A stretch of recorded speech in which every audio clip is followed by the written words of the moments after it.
Chapter 408. The scenery at the top of the mountain was very beautiful. Lan Hao Kai, who had recovered, also took his daughter to take a look. Looking into the distance, he patted his daughter's back and smiled gently. How was it? Did it feel good to climb to the top of the mountain? Dad, I didn't climb up like she. Uncle Yong carried me up. Lon Xian was very honest and said with a pout. But you worked very hard before. With your current ability, you can't climb such a high mountain. However, you have to remember how you feel now. In the future, just like today, don't give up easily. You like success and don't like failure, right? Lan Hao Kai instilled chicken soup for his daughter. After a while, they began to descend the mountain. It was much easier to descend the mountain. It took less than half an hour to meet up with the rest of the team. Yang Yi and the others arrived at the foot of the mountain. Lan Hao Kai didn't forget his promise. He invited Lon Xian's friends and their father to the hotel for a barbecue. At noon, in the hotel's large private room, the four tired children finished eating the barbecue they had been looking forward to for a long time. Then, they lay down on the large sofa and took an afternoon nap. She's really tired. Xian Air is picky about her bed. She fell asleep as soon as she laid down. Lan Hao Kai went over and covered his daughter with a coat before returning to the dining table. The adults drank tea and chatted. Because they were going to visit Nan Xiaoyu's father in the afternoon, Yang Yi also told them about Nan Yun's condition. That's why people should work out and exercise more when they're young. Old Nan seems to be a calligrapher, right? One look at his body and you can tell he's a weak scholar. He never exercises. When he gets older, he'll suffer from all kinds of illnesses. Chen Guochang was the boxing coach of the fitness center. He had the most right to speak about this. Guochang, tell me, what kind of exercise should I do when I'm so fat? Boxing? Lan Hao Kai asked with great interest. In the afternoon, the little ones got up. After a good night's sleep, they were alive and kicking again. However, Shishi's calves were sore and unbearable due to overexertion. She asked her father to massage her for a while before she could walk slowly. In the car, Yang Yi told she the reason why Nan Xiaoyu did not come today. Uncle Nan is sick? The little girl was a little surprised, but it was obvious that she did not realize the severity of Uncle Nan's illness. Perhaps, in her worldview, being sick was just like catching a cold.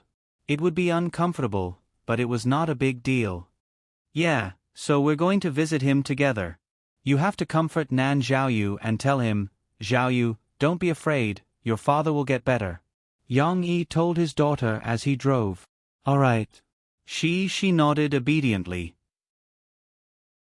However, when they arrived at the hospital, through the glass window, she realized that something was wrong when she saw Nan Yun sleeping on the ICU bed with a respirator mask on his nose. He needs to continue to be observed now. He woke up in the early morning. The doctor said that this is a good sign and the damage to the brain will be relatively small, but he still can't speak now. Nan Xiaoyu's mother was actually very strong. Her eyes were red, and she tried hard to hold back her tears as she introduced him to Yang Yi and the others who came to visit. It doesn't matter. Didn't the doctor say that he will get better? Yang Yi was used to seeing life and death, but it was also the first time he encountered the emotions of ordinary people when facing the death of their loved ones. He could not help but sigh secretly and comfort her in a low voice.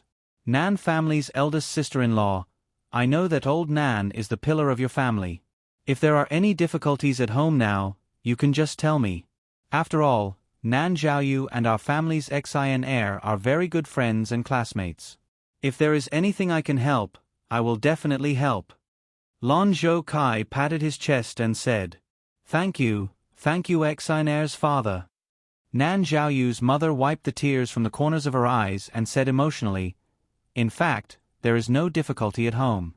Xiaoyu's father also saved some money before.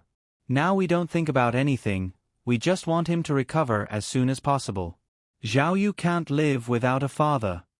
Don't say that. Teacher Nan will definitely recover. I believe in him. Heaven helps the worthy. Yang Gua said. The adults were talking, and the children were also surrounding Nan Xiaoyu. Perhaps feeling that the atmosphere was not right and seeing the sad expressions of the children, even the loud Lan Xian did not dare to speak loudly. She asked in a low voice, "Xiaoyu, what happened to your father?" She looked at Nan Xiaoyu, who lowered his head and was very sad. She considerately held his hand. "My father is sick." Nan Xiaoyu sobbed, then raised his teary eyes and looked at Shi. Shi, I'm so scared. Yesterday he almost died. Shi looked at Nan Xiaoyu with some surprise. How could he die? Young Luoqi looked at Nan Xiaoyu with fear and asked in a low voice. Chen Shiyun next to her also nodded vigorously. She and the other children could not think of such a possibility. Regarding the concept of death, they have watched so many cartoons, so they know that if a person dies, they will never come back, just like a monster. That's right. He suddenly fell down and then didn't say anything. Mom and I are so scared. Nan Xiaoyu sobbed and said. Cici shook her friend's hand sadly and said, Xiaoyu, don't cry. Your papa won't die. My papa said he will get better. Really? Nan Xiaoyu sniffled, rubbed his eyes and asked. Yes. My father said so. She nodded vigorously. In Shi's mind, her father is more powerful than any god. What he said would naturally come true. Chen Shiyun did not like this gloomy atmosphere. She said, Xiaoyu, do you know? I thought you were a deserter, but your father is sick, so I forgive you. However, we are going to climb a very, very high mountain today. The topic was slightly changed by Chen Shiyun, so Lan Xian asked, Xiaoyu, will you go to kindergarten? Nan Xiaoyu pursed his lips and nodded. Great. Your father will get better. Xiaoyu, don't cry. She was happy for her little friend, but she felt that something was wrong, so she quickly comforted her. However, the little girl did not know what to say, so she could only repeat it. After visiting Nan Xiaoyu, Yang Yi took his daughter home. However, she had been showing a sullen look. She was not as happy as she was when climbing and going down the mountain. Yang Yi thought that she was sad because of Nan Xiaoyu's father's experience, so he kept making her happy. Hey, by the way, Shi, your mother is going to have a concert today. In the evening, call your mother and ask her, Mom, is it fun to sing for so many people? Yang Yi said to Shi with a smile as he prepared dinner. However, the little girl just pouted and nodded sullenly without saying a word. What's wrong? Yang Yi was a little confused. He turned around, rubbed the little girl's head, and said, Didn't I tell you that Nan Xiaoyu's father will get better? So don't be sad for Nan Xiaoyu, and don't worry too much. Why are you still sad? The little girl felt the warmth of her father's big hand, and suddenly, her suppressed emotions could not help but burst out. She hugged her father's leg and cried, Papa, I don't want you to die suddenly. Hey, silly, what are you talking about? Yang Yi was a little confused by the little girl's crying, but he did not need to wait for Shi's explanation, and soon understood the whole story. Yang Yi turned off the stove, felt funny and moved. He squatted down, held the little girl in his arms, and kissed her little face dotingly. Papa won't die suddenly, you little fool. Nan Xiaoyu's father suddenly fell ill because he was old. But your father is still very young. He won't get sick. Yang Yi explained. The little girl didn't listen to his explanation. She hugged her father's neck tightly and raised her little face. Her little pink mouth twitched as she sobbed. I don't want you to die. Don't die, okay? Yang Yi's heart was touched. At this moment, he felt his daughter's deep dependence, but he was moved, but he was also very helpless. He could only softly comfort her. Papa won't die. Papa will accompany you, grow up slowly, and then accompany her and walk her down the red carpet of the wedding? Then watch her have her own marriage and happiness, and then watch her grow old slowly after his grandson or granddaughter is born. For some reason, Yang Yi's nose was a little sour at the thought of these scenes. No way. Yang Yi did not want to think about such a long time ago. Furthermore, don't talk about marriage, damn it. His daughter was still young. If anyone dared to have any ideas about her, Yang Yi swore on his little guai that he would definitely break their legs. No, breaking their legs was too light a punishment. Throw them into the Grand Canal to feed the fishes.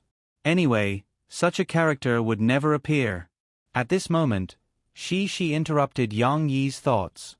Pinky promise. Shi's eyes were blurred with tears, and she pouted her little mouth, stretched out her little finger. You can't die suddenly. Yang Yi was stunned for a moment, then smiled happily. He stretched out his little finger and hooked his daughter's little finger. Okay, Pinky promise, Papa promises you. Chapter 409. While Yang Yi and his daughter were almost crying in each other's arms because of their non-existent imagination, Mo Fei, who was completely unaware of it, was already waiting for her own concert to begin in the backstage of the Beijing 2 Green Onion Stadium. Sis, you don't know, it's full outside. Full. So many people. Mo Xiaowan, who couldn't help but sneak out to take a look, came back and said excitedly to Murphy. As soon as she opened the door, the noise from outside came in. After closing the door, the lounge was quiet. Mo Fei said very calmly, Don't you already know? The tickets are sold out. It had been sold out long before the new year. This was Murphy's first concert after 6 years, so the tickets were very popular. It was said that after the new year, the VIP ticket price had been raised to nearly 10,000 yuan. Who knew if it was a trick played by the scalpers, but it seemed like the scalpers had already made a lot of money. Hey, sis, why aren't you excited? I'm so excited. Mo Xiaowan jumped up and down, as if she was the one who was going to go on stage. Excited, but not as excited as you think. Murphy smiled and said calmly, I've been in the industry for more than 10 years and have held concerts before. There's no need to be so excited like a newcomer. Murphy. After a while, amidst the cheers of the fans, Murphy finally took the elevator and slowly appeared on stage. Wearing a white silk dress, like the gowns of ancient Greek women, Murphy had her hair braided in a bohemian style. She had an exotic wild beauty. But this kind of beauty, in contrast to her quiet posture, was so sacred that it made people feel like they could only admire her from afar. Seeing Murphy, the fans burst into cheers like a tsunami. However, Murphy raised the microphone and didn't say anything. Instead, she sang a line, Write me a letter and tell me what color the sea is today. Mo Fei was indeed worthy of being called Mo Fei. It was just a line without any accompaniment, but she could also sing it with an accompaniment. The fans were stunned for a moment and cheered in surprise. Listen to the sea. Murphy had already unleashed her ultimate move at the start of the match. At this time, the accompaniment of the band sounded, and Murphy continued to sing. When Murphy's voice was at its best, the fans present were mesmerized by the high-pitched song, Listen to the Sea. Thank you, everyone. Thank you for coming to my concert this weekend. Murphy didn't know how to say anything emotional. All she could do was use her most sincere words to thank her fans. But now, after listening to her performance of Listen to the Sea, the passionate fans would respond enthusiastically no matter what Murphy said. Applause and cheers once again flooded in. Murphy, welcome back. Sitting in the front row of the VIP seats was a loyal fan in his 30s or 40s. He waved the sign in his hand excitedly like a young man and even shouted loudly. Murphy vaguely heard it.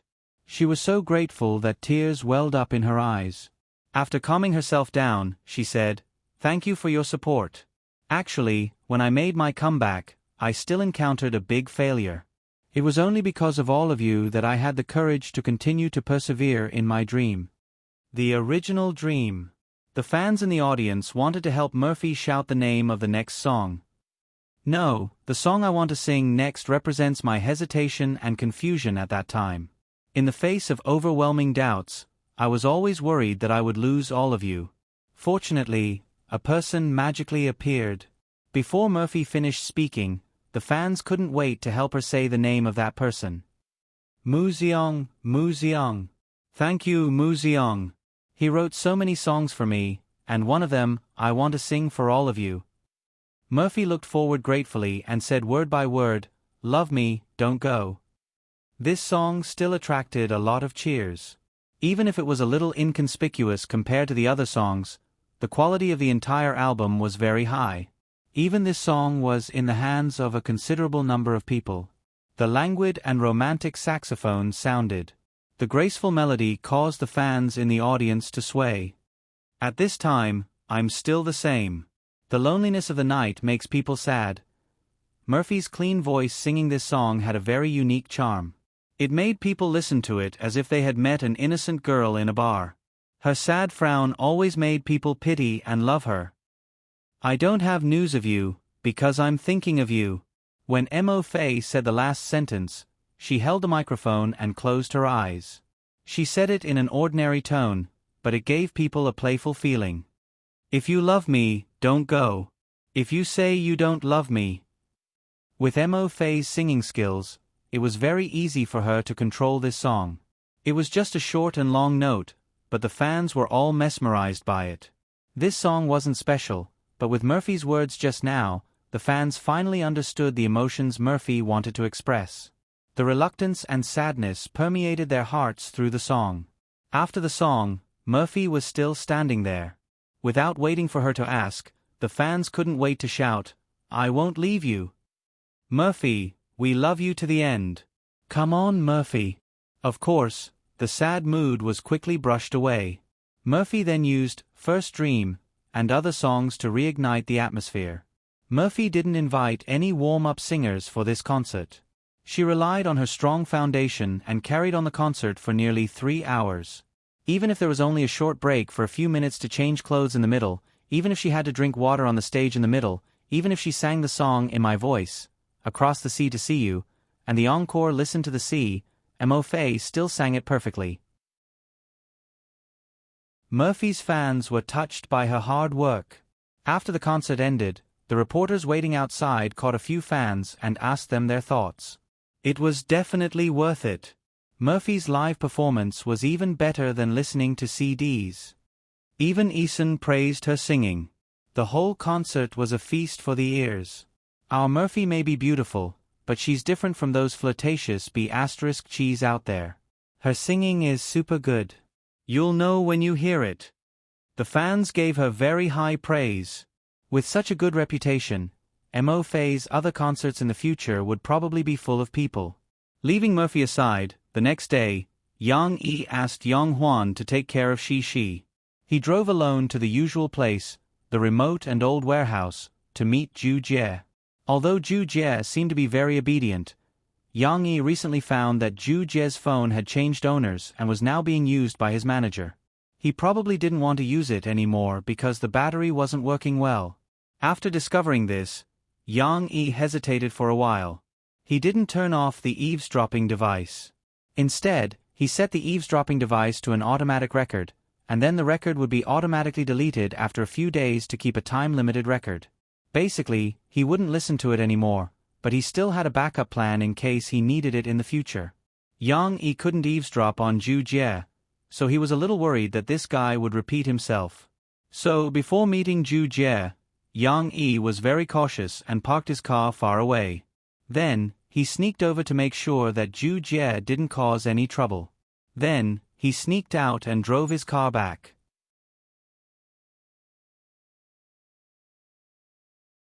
Chapter 4:10.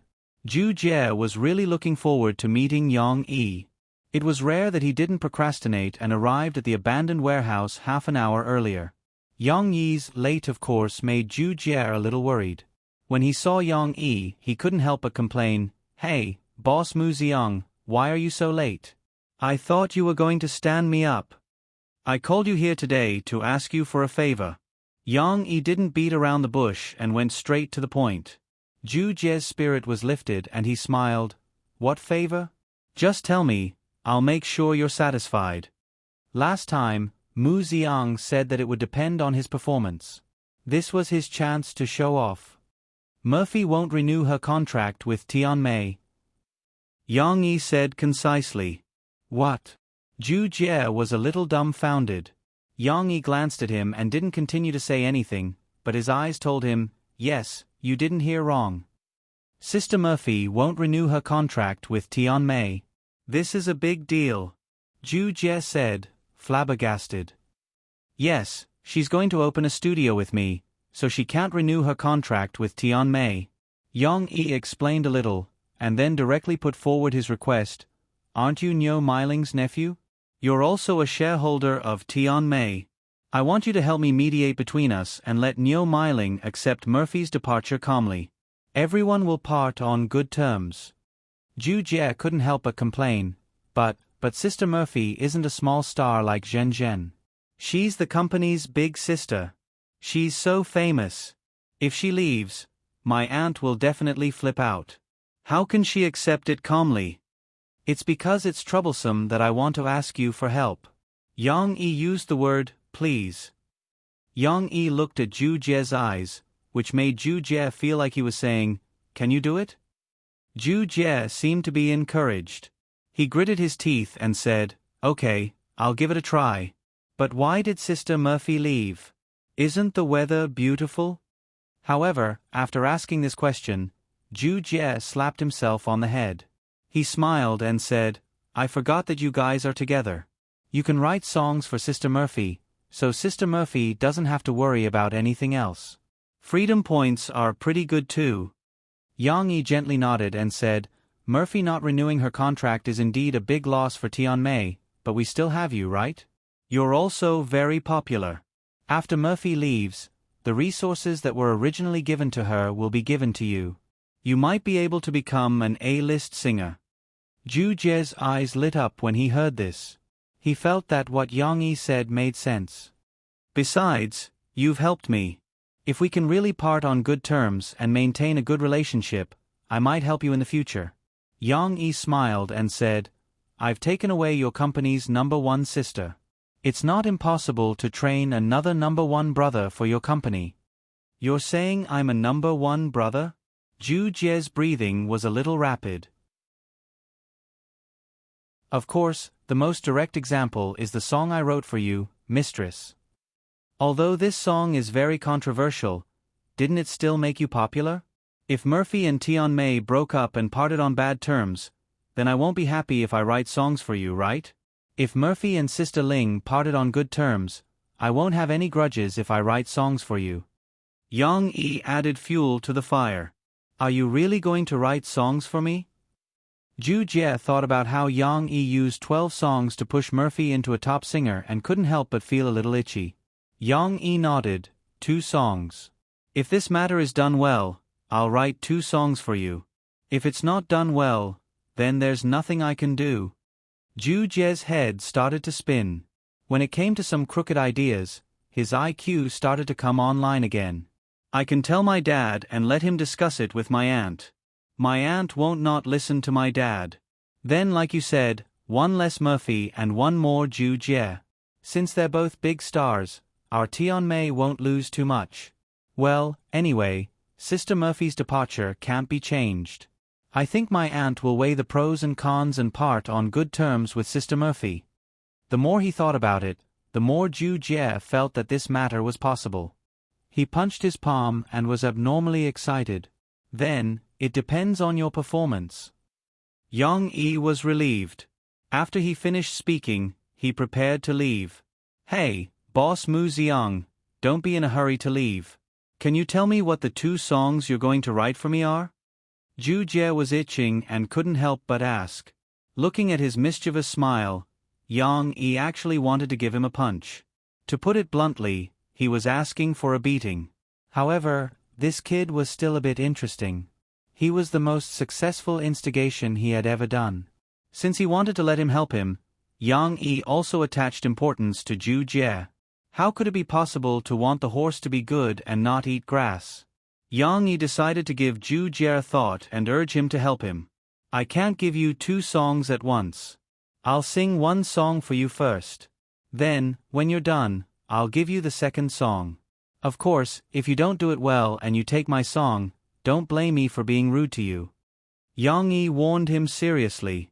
Zhu Jie shivered and quickly nodded. The song I'm going to sing for you is called, How Lucky. Yang Yi's expression softened and he said calmly, Then, he sang the song for Ju Jie. How lucky to meet you at my most beautiful age. No regrets, holding you tight, using all my strength, not letting happiness escape. Although there was no accompaniment, Yang Yi's excellent singing was still able to perform the song very well. His voice was light, bright, warm, and sweet. It was all reflected in his voice. Of course, this song was similar to Mistress. The rest was plain, but at the climax, the melody and lyrics were brainwashing. However, it had a better reputation than Mistress. After all, the lyrics didn't make people feel awkward. However, after Yang Yi finished singing, Ju Jie was a bit hesitant. Yang Yi raised his eyebrows and asked, "What's wrong? This song isn't good? You don't like it?" He had specially chosen this song, because this song didn't have high requirements for singing, so he had taken care of Ju Jie. Ju Jie stuttered and said, "Boss Mu Xiang, I didn't mean it that way. This song of yours is quite nice, but it doesn't quite suit me. After I sang Mistress, I was called the little prince of sad love songs, right? This song is too serious, and it doesn't sound right when I sing it. Can you change it to a song like Mistress?" Ju Jie looked at Yang Yi carefully and asked boldly, "Change a song? Only a thick-skinned guy like Ju Jie would say something like that. And it has to be the same genre as Mistress?" Yang Yi was about to faint. He had specially made a love song for Ju Jie to change his image. Although Yang Yi didn't feel bad that he had tricked Ju Jie, now that Ju Jie was considered his henchman, Yang Yi felt that he should treat him well. In the end, this guy didn't appreciate it and got addicted to singing such a torturous song like Mistress? "You really want a song like Mistress?" Yang Yi couldn't help but ask again. "Yes, yes. This kind of song is good. Other people don't know how to sing it, but everyone wants to hear it, so they have to invite me to sing it. Then, the more controversial it is, the easier it is for me to become popular." Ju Jie laughed mischievously. After Du Luan had nagged him for a few months, he was finally enlightened. Yang Yi was speechless.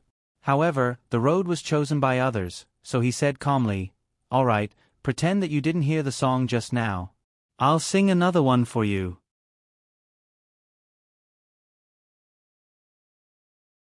Chapter 4:11.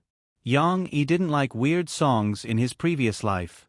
He wouldn't listen to songs like Little Apple a second time after listening to them once. But he had transmigrated, so his memory was like a hard drive that could be read. Songs that he had listened to once before were copied into his mind. Therefore, Yang Yi didn't even need to think and opened his mouth to sing. This isn't a coincidence, nor is it a wish. This is God's arrangement for our reunion. Don't believe in tears, don't believe in change, but firmly believe in each other's feelings.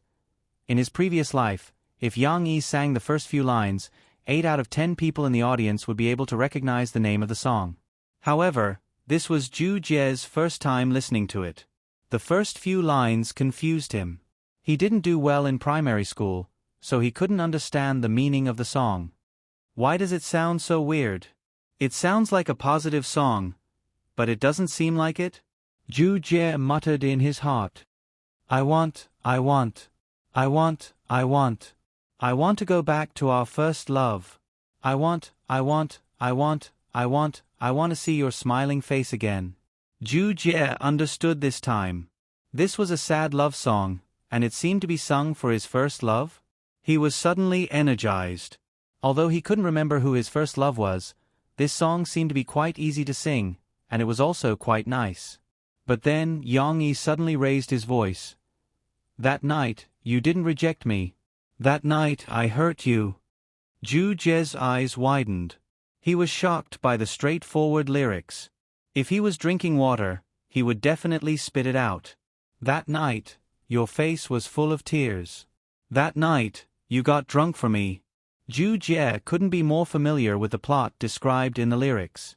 Wasn't it that one night of love? Yang Yi hadn't finished singing the first verse, but Ju Jie felt that he had been brainwashed by the lyrics of That Night. But Ju Jie has already mastered the essence of brainwashing songs.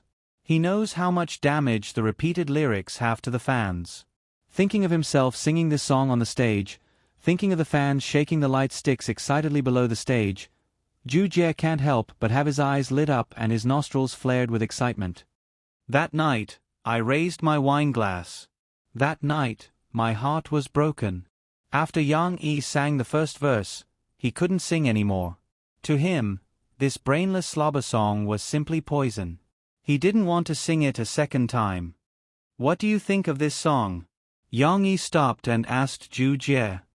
He sang such a sad song, but his expression was very calm, as if he was not the one who sang it. Good, that's great. Ju Jie beamed with joy. I like this song. It's even better than Mistress. After all, singing Mistress made Ju Jie feel like he was being cheated on, but that night was different.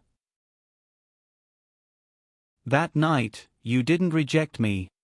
Ju Jie even hummed with an expression of fondness. It's really amazing that someone doesn't sing a good song, but insists on singing these divine songs. Yang Yi shook his head slightly in his heart. Yang Yi can't understand this kind of abnormal love, so he simply doesn't understand. Let him be. Yang Yi patted Ju Jie's shoulder gently and said encouragingly, help me solve this problem. There's another song, similar to that night, but with a higher quality, waiting for you. Hearing this, Ju Jie was even more excited. He patted his chest, indicating that he will do his best. That weekend, more and more people were playing micro-broadcasting. An official advertisement that no one could ignore quietly appeared. Mu Xiang's new work, Fairy Tale, has made a sensational comeback. It turns out that movies can be played like this. Mu Xiang was no longer the person he used to be. He was just a slightly famous songwriter with a masterpiece, Long Time No See. Murphy's sudden popularity made the entire entertainment industry focus on Mu Xiang, who had been hiding behind the scenes. Even the song, College Days, that Guazi sang at the freshman's party, was dug up. However, Guazi was accused of being an unknown singer, and people paid more attention to this song that had never been released. It had to be said that College Days had a very unique charm. Although it wasn't widely sung, it still helped Mu Xiang gain a group of fans. There were even unreliable media that bragged for him, saying that Mu Xiang was overflowing with talent and that whoever he wrote for would become popular. Of course, those who really knew the industry wouldn't think so. For a song to become popular, the songwriter's contribution couldn't be ignored, but the singer's role couldn't be ignored. In any case, to be able to create more than 10 fine songs, Mu Xiang had already stood out from a large number of songwriters, and was pursued by many record companies. They didn't know where they got Yang Yi's email address, and invitations flew in like snowflakes. The conditions were not low, and they wanted Mu Xiang to join their company. Yang Yi didn't want to pay attention to this invitation, but it was also annoying, forcing Yang Yi to change his email address. Old Master, whose son's company, Chan Yijie's company, Qianxiang, also threw out an olive branch again. Yang Yi's attitude towards them was better, at least he gave a response, and frankly told them that he wanted to open a studio. Qianxiang was a company that knew how to behave. Not only did they not pester him, but they also promised to give some support to Yang Yi's studio. Of course, Chan Yijie also made a timely request to Yang Yi to write another song. Chan Yijie didn't release albums that quickly, as he preferred to be meticulous. However, when it came to writing songs, it was better to do it sooner rather than later. They also didn't know when Yang Yi would have inspiration. Mu Xiang's current popularity was comparable to Murphy's, so when such an advertisement appeared on Micro-Broadcasting's website, the netizens couldn't help but click on it. Mu Xiang's new work, Fairy Tale? There's a new song? With such questions in mind, they entered the website of the first Micro-Broadcasting Cup micromovie competition. The website was very simple, and even the detailed rules and requirements of the micromovie competition were narrowed into a subpage, in the form of a button on the main page. The registration entry was also just a button. The only thing that took up a huge space on the main page was a wide video screen.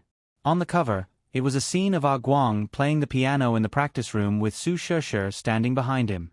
Of course, the title of the micromovie was also on the cover, fairy tale. What did micromovie mean? And this song was made into a movie?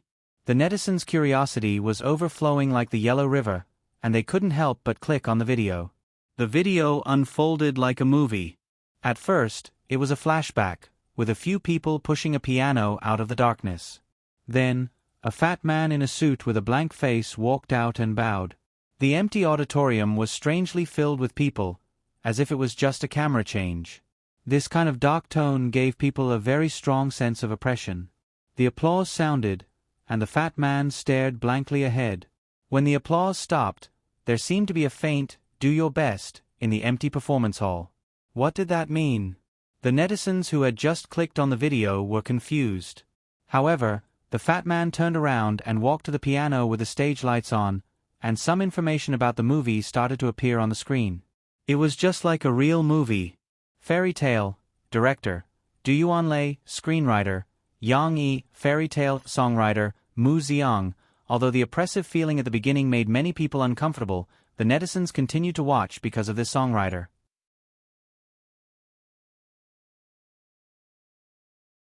Chapter 4:12. When Yang Yi came back from outside, the coffee shop was very lively. Everyone from the film crew had come over. Guazi even ran over and opened the door for Yang Yi enthusiastically. He smiled and said, "Brother Yang, you're the only one left. Come quickly." Yang Yi undid his scarf and looked at the group of people in confusion. He asked curiously, "What's going on? Why are all of you here? Where's my daughter?" Fairy Tale is premiering on micro-broadcasting today. Everyone wants to come over and watch it together. Guazi helped to call out. Shi, your father is looking for you. Daddy. A little girl with a red face came out from the circle of girls and looked over in confusion. There were a lot of people in the coffee shop today. Moreover, there were a few girls who came with their boyfriends or roommates. When they saw the cute Shi, they wanted to play with her. The little girl also had a lot of fun playing with a group of young ladies. However, she did not hear the sound of her father coming back. "Papa, you're back." When Cici saw her father, she happily jumped over and jumped into her father's arms.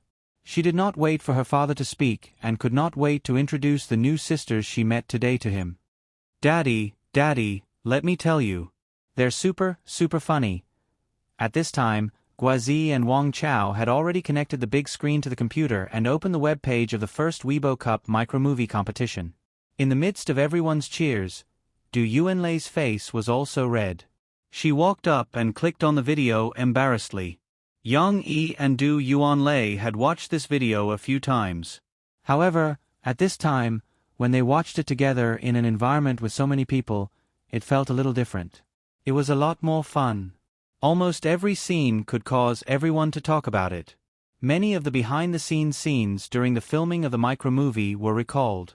The most interesting scene was the scene where Guang and Qin when kissed passionately in Su Shesher's new house after she moved. Although the nosebleeds that the two of them had smeared on their mouths were fake, the passionate kiss between Guazi and Qin Wen was real. Du Yuanlei couldn't help but pause the scene. She smiled and said, "Guazi, let me ask you, when you were shooting this scene, did you deliberately NG so many times?" This sentence caused Wang Chao, Zhu Liang, and the others to kick up a fuss. Qin Wen, who played the role of Su Sheshe, was also there. However, she had acted in many dramas and was very knowledgeable. She wasn't as naive as Guazi, so it was fine for her to speak dirty words. She giggled and teased Guazi, "That's right. Director Du decided for me. At that time, he almost bit my lips. I don't have any experience." Guazi couldn't be thick-skinned at this time, and started to explain himself with a red face.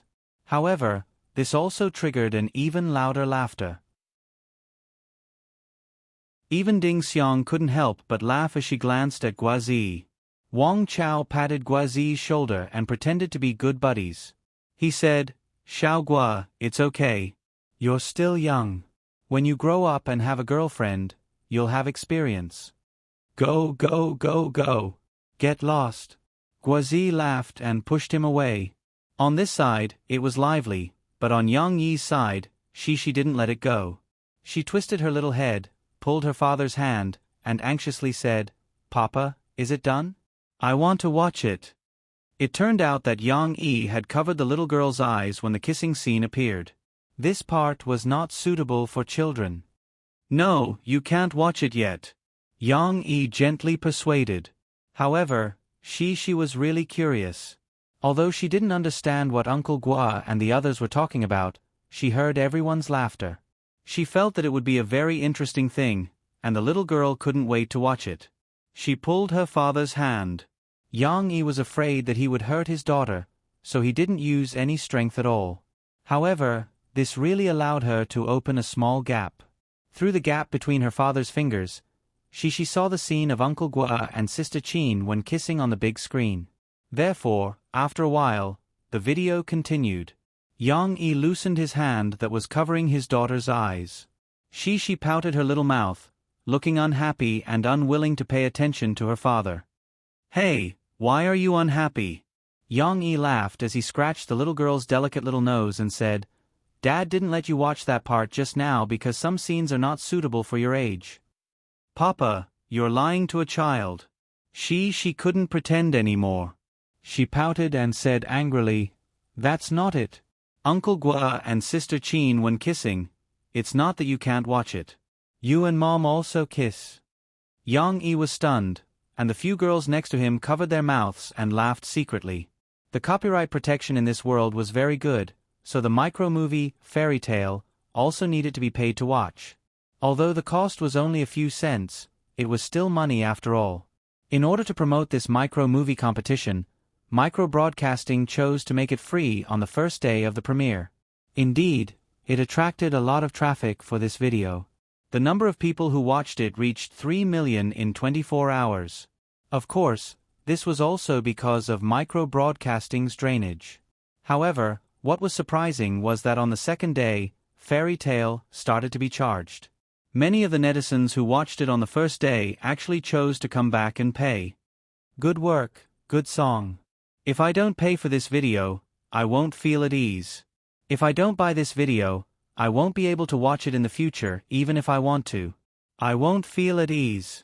A comment expressed the thoughts of many netizens. The comments below the song were very popular.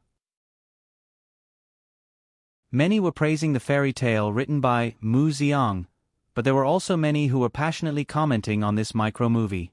They commented on the movie's plot, characters, actors, and so on. So a movie can be shot like this too. A complete story in less than 10 minutes. It's short but not simple. It's very good. The moment Su Sheshe fell to the ground, I cried. The screenwriter is despicable. Why did he write Su Sheshe to death? Sob sob. She's so cute. She helped Guang write a song. After moving house, she's a little unruly, but also very sweet and clingy. I really want to have a girlfriend like her. When I watched it, I found Su Sheshe very familiar. After that, I looked at the credits. As expected, it's Qin Wan, the beautiful girl who acted as Concubine Ru's personal maid in Qin Palace's biography of Concubine Ru! Why did they have to make Fatty the male lead? I feel that it's a little disgusting. Is the person above stupid? Didn't you see the plot? Fatty Guang was laughed at by his girlfriend because he was fat. He can't be her prince. After watching the video, I went to buy the theme song. Teacher Mu Xiang's songs are really good. Listening to Fairy Tale, I cried my eyes out. The micro-movie Fairy Tale had exploded in popularity on the internet, but it was unable to cause much of a stir in reality for the time being. After all, the pace of the internet was different from the current entertainment industry. Although the people working in the entertainment industry would also pay attention to the public opinion on the internet and the discussions of the fans on microblogs, they had an inherent understanding of traditional media and then online media, so they did not notice the influence of this micro-movie. Just like this, Fairy Tale quietly became popular in the calm environment. As more and more people recommended this micro-movie to the people around them, more and more people began to hum, "I'd like to be the angel you love in the fairy tale." It was getting closer and closer to being officially reported by traditional media and known by everyone. At that time, What kind of power would it have?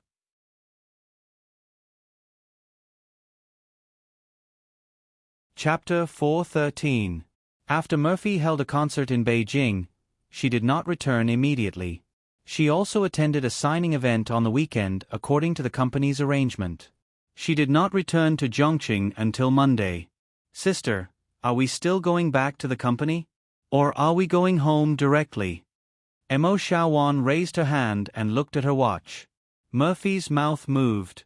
She wanted to say that they were going back to the company, but when she thought of facing Niu Meiling, she could not summon up her courage, so she shook her head and said, "Let's go home. We'll go to the company tomorrow." Mo Xiaowan did not think too much about it. She nodded and said, "All right, you can rest for another day." Murphy returned home at this time. She went to kindergarten, but Yang Yi was still at home. When she opened the courtyard door, Yang Yi appeared in front of her with a smile. "Wife, welcome back." Yang Yi took out his hand from behind his back and a bouquet of bright peonies appeared in his hand. In fact, there was no special hiding because the bouquet was a little big and Yang Yi could not cover it at all. Murphy's mood suddenly improved. She took the flowers and said with a smile, "What are you doing? You made it so grand." "Because this is your first concert after so many years, and it was a great success. I have to congratulate you. Let's celebrate." Yang Yi opened his arms and said with a smile. Murphy's face was slightly red. While holding the flowers, she leaned sideways and snuggled into Yang Yi's arms. Then she said in a soft voice, "Isn't it because of you that I can succeed? If you didn't write so many songs for me." Yang Yi hugged her and interrupted her with some heartache and said, "What? You can succeed because you worked very hard. Look at your voice. After singing a concert, it's not as strong as before. It's a little hoarse. This is normal. After singing a concert, you have to rest for a period of time. Why don't I help you invite Chen Yijie? Last time you helped him warm up the stage. This time, let him warm up the stage for you." How embarrassing. Last time, do you think I don't know about what happened last time? It wasn't someone who took the initiative to invite me. It was you who asked for it on my behalf. What's there to be embarrassed about? He even wants me to write songs for him. Besides, we're so close. What's wrong with asking him to sing a song for me? It's not like I'm not paying him. Just like that, the two of them hugged each other lovingly and went upstairs. In the afternoon, Murphy, who could finally rest, slept for a long time. She woke up in a daze, and just as she opened the bedroom door, she heard a cat meowing in the living room. She turned her head curiously and saw Yang Yi holding the chubby and struggling Xiao Guai and stuffing it into a portable cat cage. Inside, the other two British Shorthairs that had been locked up earlier were looking outside in a daze. Meow. Shivering looked at Yang Yi and let out a short cry. Her big, doubtful eyes seemed to be saying, "Poop picker, what are you doing? What are you doing? Why did you catch them?" Murphy asked, puzzled. Yang Yi took off her gloves, pulled Mo Fei to the dining room on the side, and whispered to her, "Today, they are going to be sterilized. Last time, someone told me that it is almost time for them to go into estrus, so they need to be sterilized. Otherwise, they will scream every day and give birth to a large group of kittens." Murphy understood. She nodded and couldn't help but laugh. "Okay then, but why are you talking like that? Are you afraid that they'll find out?" Yang Yi hurriedly turned his head to look at the living room. Then, he turned back and said as if he was facing a formidable enemy, "Quiet, quiet. A few days ago, someone told me to take them for sterilization surgery. We must not let them think that we were the ones who brought them there. We must act as if they were the ones who were harmed by bad people. Then, they won't hold a grudge against us. Cats are intelligent." Yang Yi had a strange look on his face. It was rare to see him like this. Murphy chuckled and said, "Then what are you going to do?" "Let's go to the coffee shop first. In a while, Guazi will come over to help." Yang Yi asked, "Do you want to go and take a look?" Murphy's eyes sparkled, and she nodded with great interest. After a while, Yang Yi and Murphy appeared in the coffee shop downstairs with cat cages. Like customers, they sat in the booth of the coffee shop, drinking coffee and talking and laughing. Of course, it was still an act. Murphy's acting was terrible. She couldn't help but turn her head to peek at the cat cages on the ground. In the cat cages, the 3 British Shorthairs were restless. They liked to get into the small sealed box, but they didn't like to be locked in the cage with cold iron wires. They had no freedom. It seemed to be a rotation. Xiao Guai's head moved away from the cage, and Xiao Gray's big round face came up. He looked at his owner and scratched the iron wire with his claws. Is it soon? Murphy didn't know how to pretend to talk and laugh. She could only laugh and ask in a low voice. On the other side of the bar, Yang Huan was laughing so hard.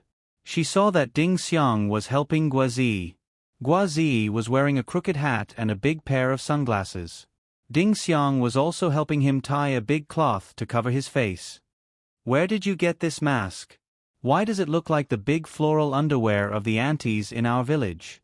Yang Huan laughed. Okay. Ding Xiang couldn't help but laugh. Enough talk, I'm going. Guazi did not have the time to respond to Yang Huan. He pushed up his sunglasses and charged forward like he was going to die. The fashionably dressed criminal rushed over, grabbed the cat cages, and ran away. Yang Yi stood up. He seemed to be panicking. Like Air Kong in the emoji pack, he opened his hand and shouted, "Robbery! Quick, stop him! He stole my cat!" However, he didn't even move his legs. Murphy turned her head and saw Yang Yi's exaggerated look. She couldn't help but turn her head and bury her head on the table. Her shoulders were shaking, but she couldn't laugh out loud. It was very difficult. Guazi was also acting. He carried the confused kittens and rushed out in a hurry. There was already a taxi waiting outside. When he got into the car, the taxi drove away quickly. There were actually a few customers in the coffee shop, but they had been informed before. They pretended not to see and cooperated. When Guazi rushed out, they laughed. Yang Yi also shook his head and laughed. He bowed to the customers. Yang Huan jumped over and said with a smile, "Brother, I don't think your acting is good. It's too exaggerated and not real." "Little girl, what do you know?" Yang Yi was embarrassed and said resentfully, "Besides, I was just acting for the cat. It wasn't really acting. What should we do next? Should we follow them and have a look?" After laughing, Mo Fei began to worry. "Sure." Yang Yi nodded and said, "Let's change our clothes. When we get to the pet hospital, Bab and the other cats will have been injected with anesthesia. They won't be able to recognize us."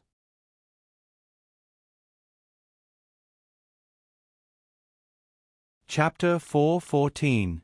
When Yang Yi and Murphy arrived at the pet hospital, the 3 kittens had already fallen into a coma.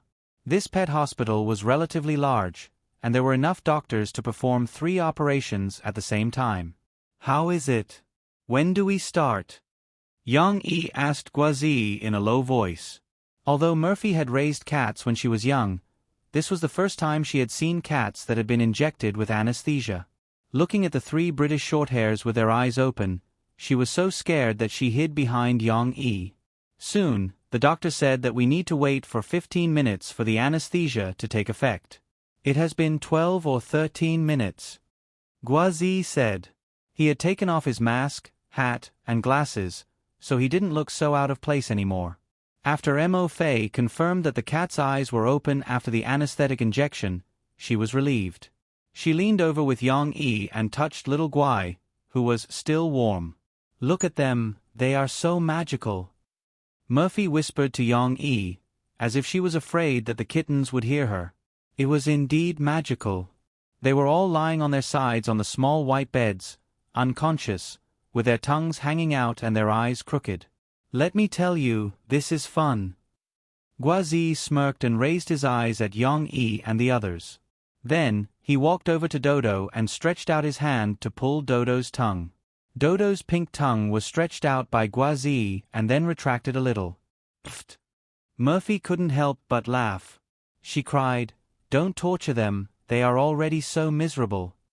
More than half an hour later, the kittens' operations were completed one after another.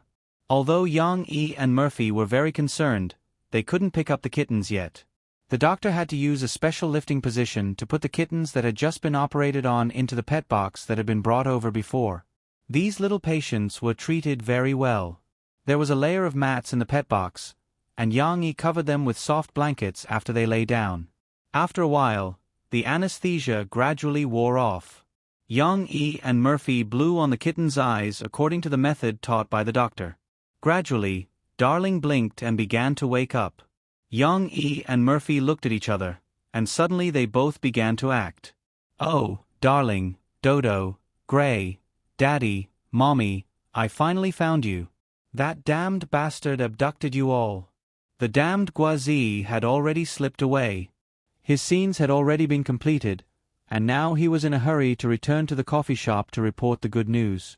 No, it should be said that he was going back to the coffee shop to show Ding Xiang and Yang Huan the photos he had taken of the kittens with their tongues hanging out.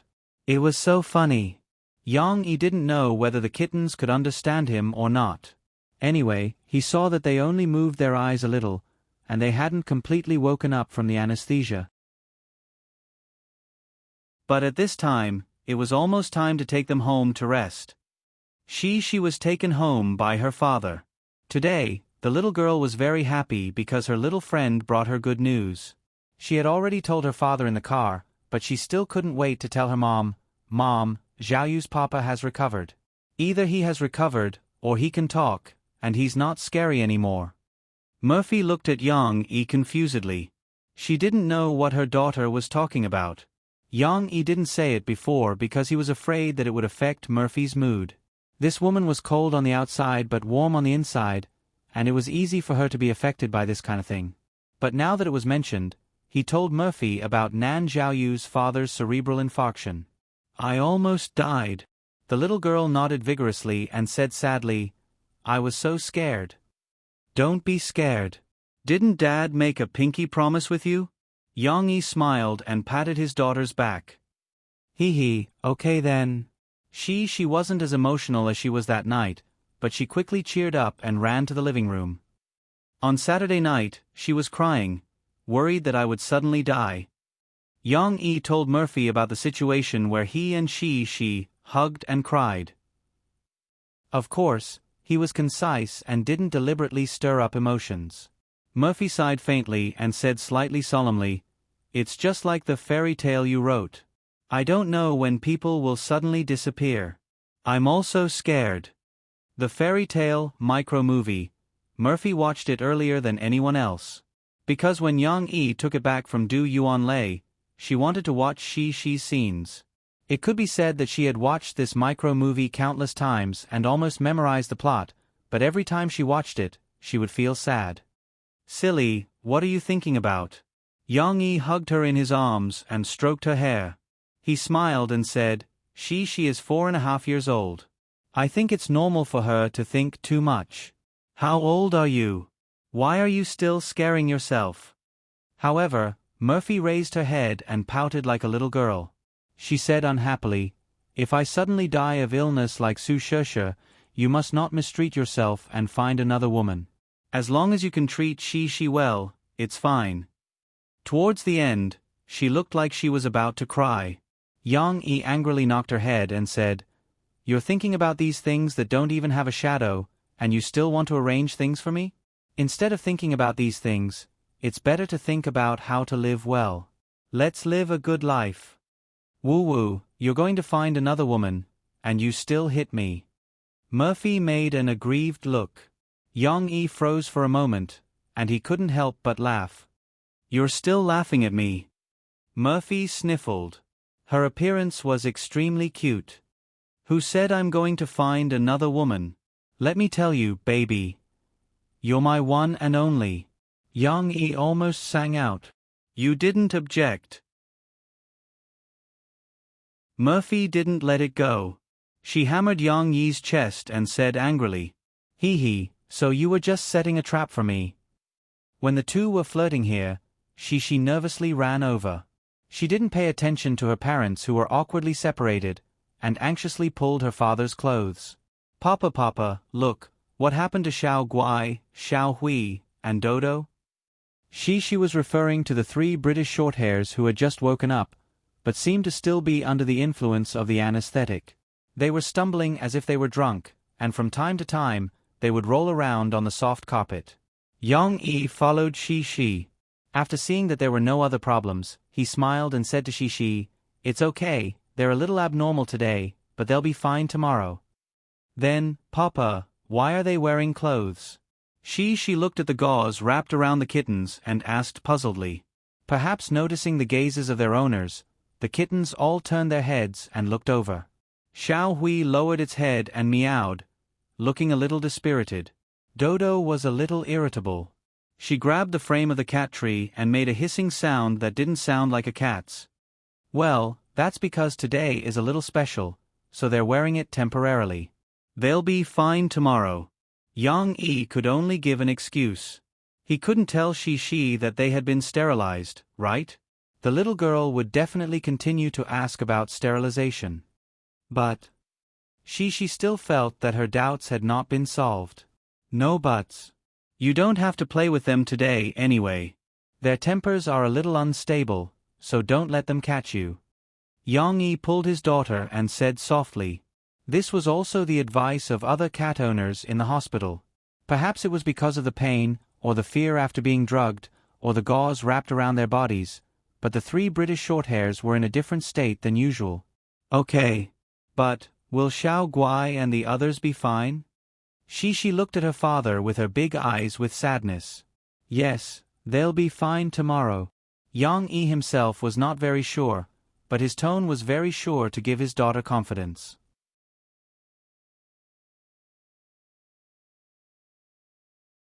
Chapter 4:15. The microfilm, Fairy Tale, spread the fastest in Jiang City Media University. After all, it was filmed by their own students and many of the scenes were from Jiang City. When the film first appeared on the internet, Facebook, which was used by the students the most, was all about this news. The next day, there were teachers in the film academy who recommended this video to the students in class. A professor from the directing faculty even strongly suggested that the students could follow the model of Fairy Tale and shoot short videos and microfilms to participate in the microfilm competition. Using the competition as a substitute for training could be said to be very meaningful. Of course, there were voices of envy, exclamation, and praise. There were also voices of jealousy and slander. I can do it too. Such a sour tone was too rare.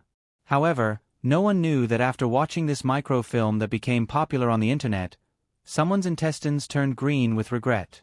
Tang Kai Tai.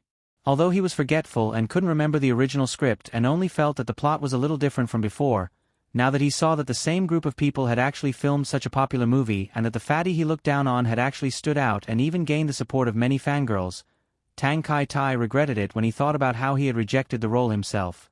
If I had known that director Du was so capable, I would have acted in the production team with peace of mind. The most popular person now should be me.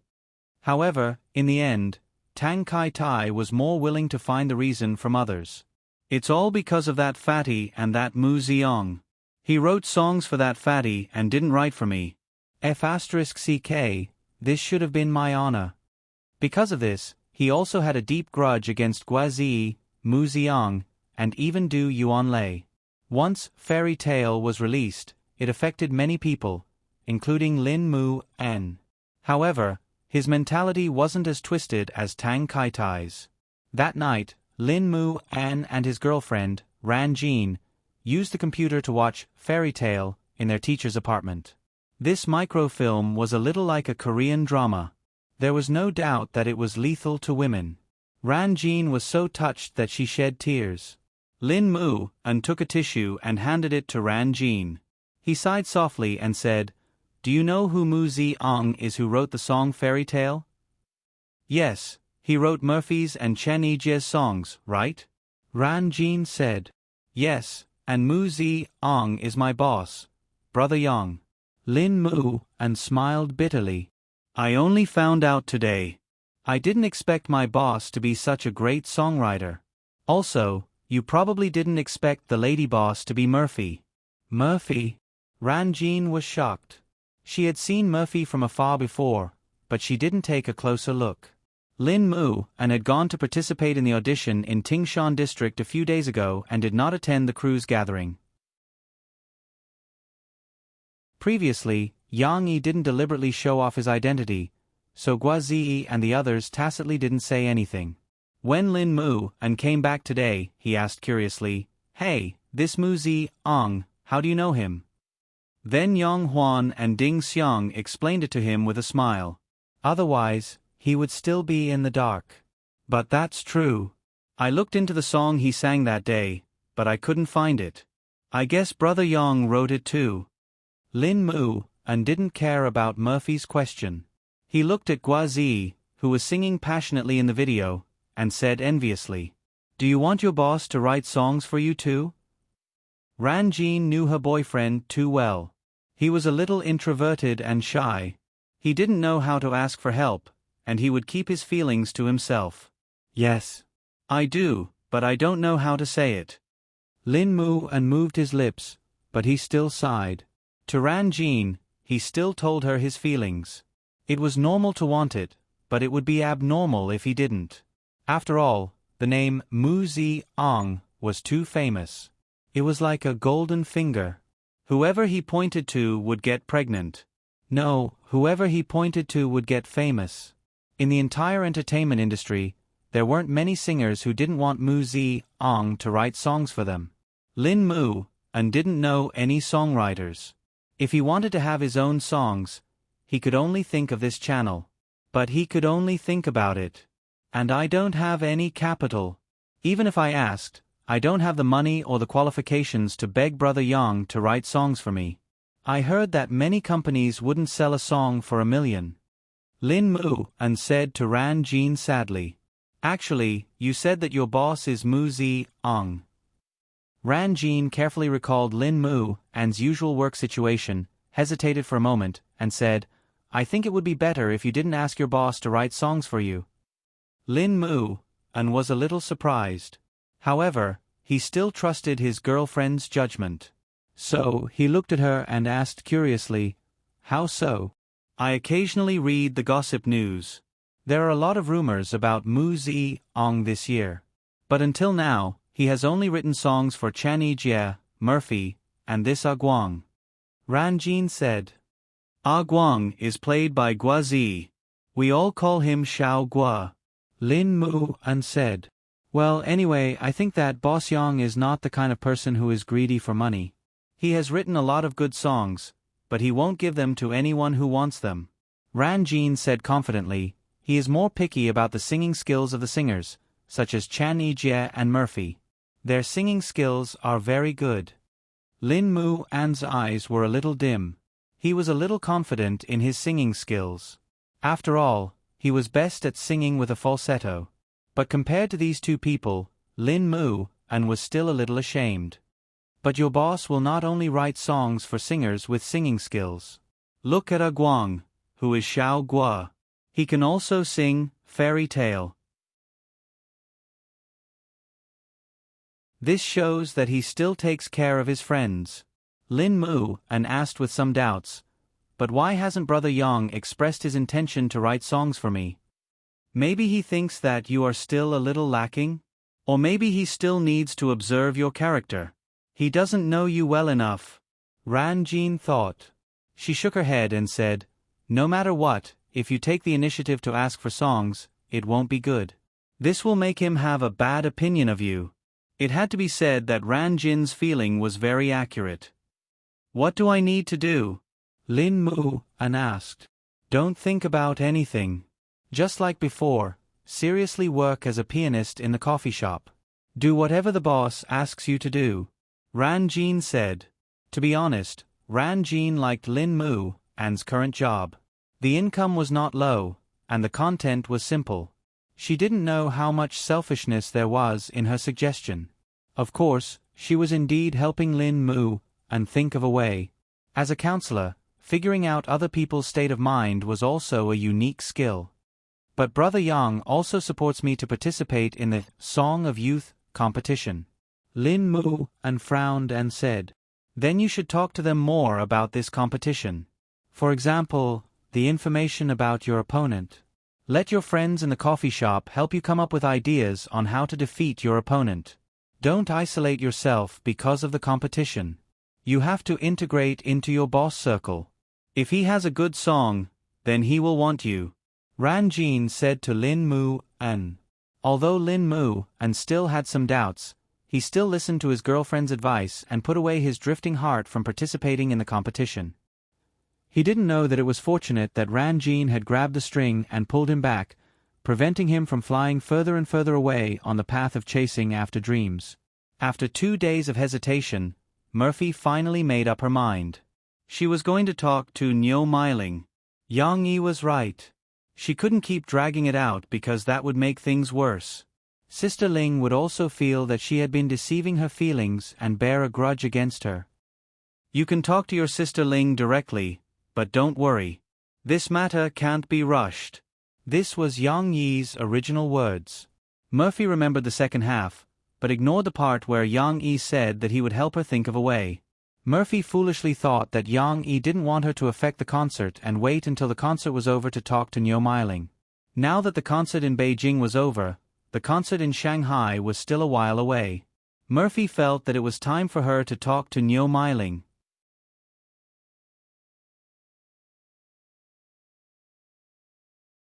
Chapter 4:16. Murphy came to Niu Meiling's office alone. Niu Meiling's assistant had just come out with a kettle. When she saw Murphy, she quickly nodded and smiled. "Sister Fei, you're here?" If it was another small celebrity, she probably wouldn't be so polite. But Murphy's identity was special. She was basically the same as that hedonistic son of a rich family, Zhu Jie. She could come whenever she wanted without any notice or appointment. "Oh, it's Murphy? Come, come, come. I was looking forward to seeing you." Niu Meiling heard the commotion and poked her head in. When she saw Murphy alone, she was stunned for a moment before a smile appeared on her face. She walked over and personally pulled out a chair for Murphy to sit down. "Don't pour tea. Pour Murphy a glass of lemonade. It has the effect of beautifying and whitening her skin." Niu Meiling instructed her assistant before returning to her seat. "Thank you." Mo Fei smiled at Sister Ling's assistant. This smile made the other party feel a little flattered.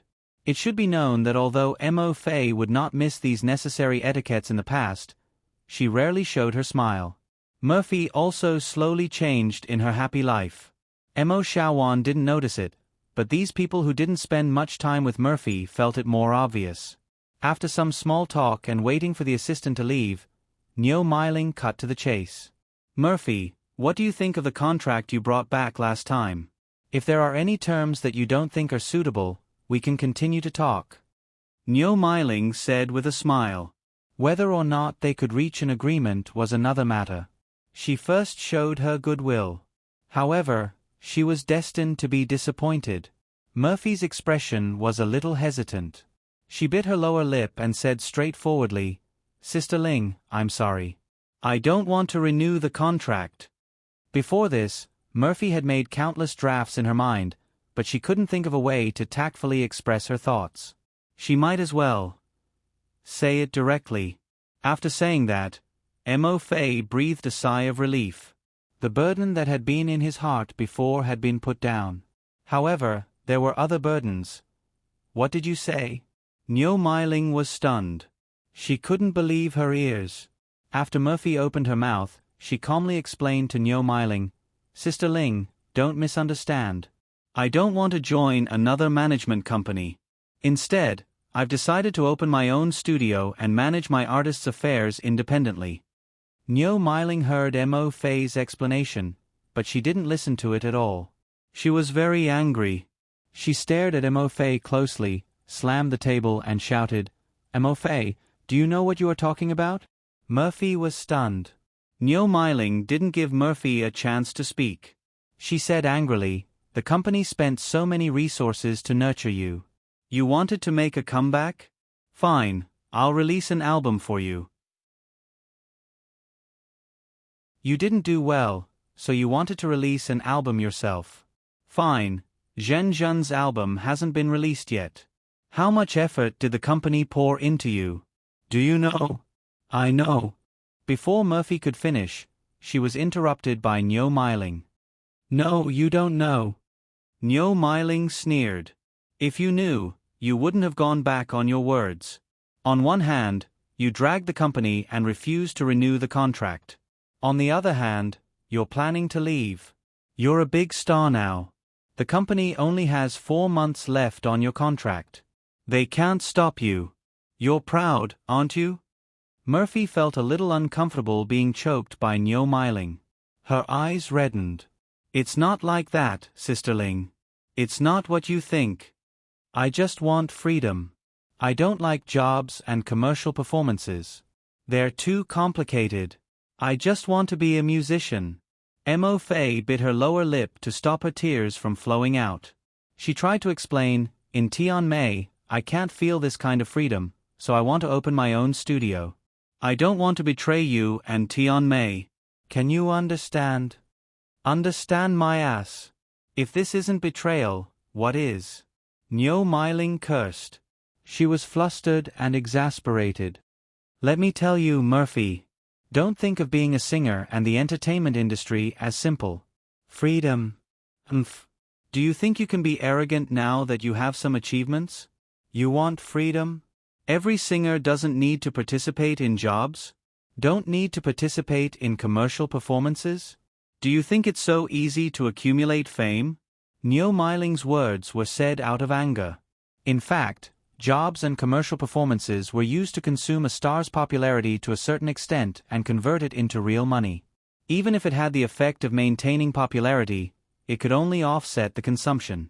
Murphy didn't like to argue. She pursed her lips and looked stubborn. She had her own persistence. The two of them were silent for a while. Murphy, we've worked together for more than 10 years. What can't we sit down and talk about? Why do we have to go our separate ways, right? Niu Meiling was furious at first, but she gradually suppressed her anger. She squeezed out a smile and said to Murphy. She still wanted to persuade her to stay. Murphy shook her head. She kept a calm tone and said, Lingjie, I'm sorry. I have my own pursuits. I also understand that you value benefits and the company's development. But I only want music. In other words, they were not compatible with each other. It was my fault for delaying the contract renewal. Murphy said frankly, as compensation, including the concert in Beijing, before the contract expires, I don't want the income from all the concerts and commercial performances that you have arranged for me. All of it will go to the company. This silly woman. She didn't know if she felt that she owed Niu Meiling, or if she wanted to recover a little of the relationship between her and Niu Meiling. She actually wanted to compensate Niu Meiling. Don't underestimate this income. After all, Murphy's value was soaring now. But Niu Meiling looked at Murphy's stubborn appearance. Moreover, from her understanding of Murphy's character in the past, she probably knew that this matter was irreversible. Her face darkened. However, Niu Meiling did not fall out with Murphy in front of her. She squeezed out a smile and said to Murphy, Murphy, you're young and impetuous. I advise you to go back and think about it. Think clearly before we talk. Murphy wanted to say something but hesitated. She saw Niu Meiling's expression and knew that now was not the time to continue. She could only sigh and say, Lingjie, my choice is only based on my own personal considerations. I hope you can understand. When your emotions stabilize, I'll apologize to you later. After Murphy left, Niu Meiling angrily threw her teacup, scaring the assistant who had just walked in. All of you are F***king ingrates. Get out of here.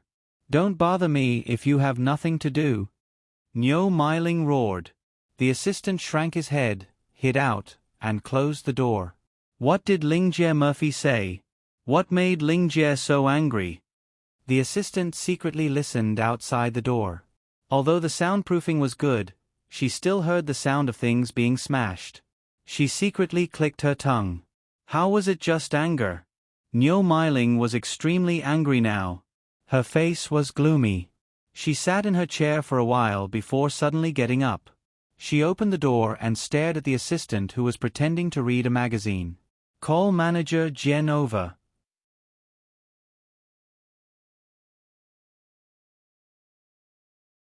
Chapter 417. Xiao Han typed the wrong number again. It's 44, for those who shoot cannons and planes. That night, you didn't reject me. Zhu Jie shook his car key and hummed a tune. He walked into the company from the lobby in a good mood. Brother Jie, what are you singing? The girl at the front desk tenderly leaned on the counter and asked. Haha, I've been thinking about writing a new song recently. I'm just randomly singing. Zhu Jie knew that this song was not his yet, so he could only laugh it off. Zhu Jie went to his office and opened the door. Du Luan was sitting in front of his small desk, using his computer. Seeing Zhu Jie appear, Du Luan nonchalantly closed a graph website and stood up. Jie, why did you come back to work after so long? Don't you know that a celebrity's popularity also needs to be maintained? You didn't participate in any programs or activities this month. Who knows how many people have forgotten about you? Du Luan complained. Okay, don't act like an old man every time I come back, yelling in my ear. It was the same before, calling me every day. Don't you think it's annoying? Zhu Jie felt that Du Luan's mouth was getting more and more broken. Wasn't he very good at reading people's expressions before? Du Luan smiled, but he also closed his mouth. Let me tell you, these few days, I'm not wasting my time, I'm doing a big thing, do you understand? If it's done, this brother will be a big star in the future. Zhu Jie proudly said. Du Luan's curiosity was piqued. He suspiciously asked, what big thing? I'll tell you, but don't tell anyone. Zhu Jie still has some trust in Du Luan. When he bought the song with Yang Yi, it was Du Luan's idea. He excitedly said, Sister Murphy is not going to renew the contract. Not going to renew the contract? Du Luan was surprised at first, then he revealed a trace of joy. Really? If Murphy doesn't renew the contract, in the future, you'll be the company's biggest star. Now Zhu Jie is indeed second only to Murphy. Zhen Zhen also has some fame, but compared to the current Zhu Jie, she is still a bit worse. After all, who in the world did not know the song Mistress? Du Luan thought further.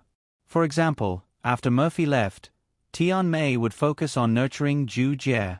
In terms of female singers, they would also focus on nurturing Zhen Zhen. The more resources Zhu Jie had, the more benefits Du Luan would receive. He had a good relationship with Zhen Zhen. The two of them were originally trainees at Tian Mei, and they often helped each other out. If Zhen Zhen could rise, he would also benefit from it. Of course. But that's not all. Sister Murphy is not renewing her contract. She wants to open her own studio. As long as I help her convince my aunt to let her leave safely, Mu Ziong will write songs for me. It's even better than Mistress. Zhu Jie said proudly. Du Luan was stunned for a moment before he asked, what's the connection between these two events? Hey, you don't know. It was Brother Mu Ziong who asked me to do this. Zhu Jie's kidnapping last time was a little embarrassing, so he didn't tell Du Luan. He and Murphy want to open their own studio and earn money. That's not a big deal. Zhu Jie didn't mention the relationship between Mu Ziong and Murphy. But Du Luan's focus wasn't here. I remember that Murphy's contract only has 4 months left. She can leave when it expires. Why did she ask you? Du Luan asked curiously. That's because Sister Murphy is a person who values relationships. She wants to part with our company peacefully, so she wants me to help persuade my aunt to accept the fact. Zhu Jie waved his hand and said happily, don't worry about the reason. Anyway, I'll settle this matter. Then, Brother Mu Ziong will write songs for me. We've agreed on 2 songs. That's why I've been calling my dad these few days, asking him to help me persuade my aunt.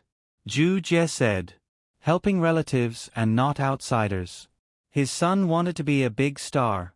This was much more important than an outsider leaving. Therefore, Ju Jie's father agreed. But because he hadn't come back from Australia, he had to wait for a few days. When he came back, he would sit down with Niu Meiling and have a good talk. By the way, Du Luan, is my aunt here today? I'll go ask her first. Ju Jie's purpose of returning to the company today was not to start work. At this moment, Niu Meiling and Jian Chao were chatting in the office. Sister Ling, is there no chance of redemption? Jian Chao looked at the furious Niu Meiling and asked carefully. What redemption? It's not like you don't know Murphy's character. Who can change her mind when she decides on something? When she gave birth and wanted to leave the entertainment industry, didn't I persuade her? Did she listen? Niu Meiling patted the book on the table and pointed outside. If we really do that, won't we have a falling out? Jian Chao looked at the USB flash drive on the table and said worriedly. It's not a falling out. This matter, if you and I don't say anything, who will know that we leaked it? Niu Meiling snorted. I want to vent my anger and teach her a lesson. The company has nurtured her for more than 10 years. Now that she's grown up, she wants to fly away. I'm going to die from anger because of her. You're saying that we should stuff this news to the reporters and not tell anyone that we were the ones who did it. Jian Chao had a trace of understanding. Jian Chao knew quite a few people from the media. Usually, it was inconvenient for Niu Meiling to do dirty things, so she was the one who did it. Yes, if someone else mentions it, we'll say that it has nothing to do with us. It's that Mr. Ko who didn't keep his promise. Niu Meiling exhorted. Of course, if no one mentions it, you and I will pretend that we don't know about it.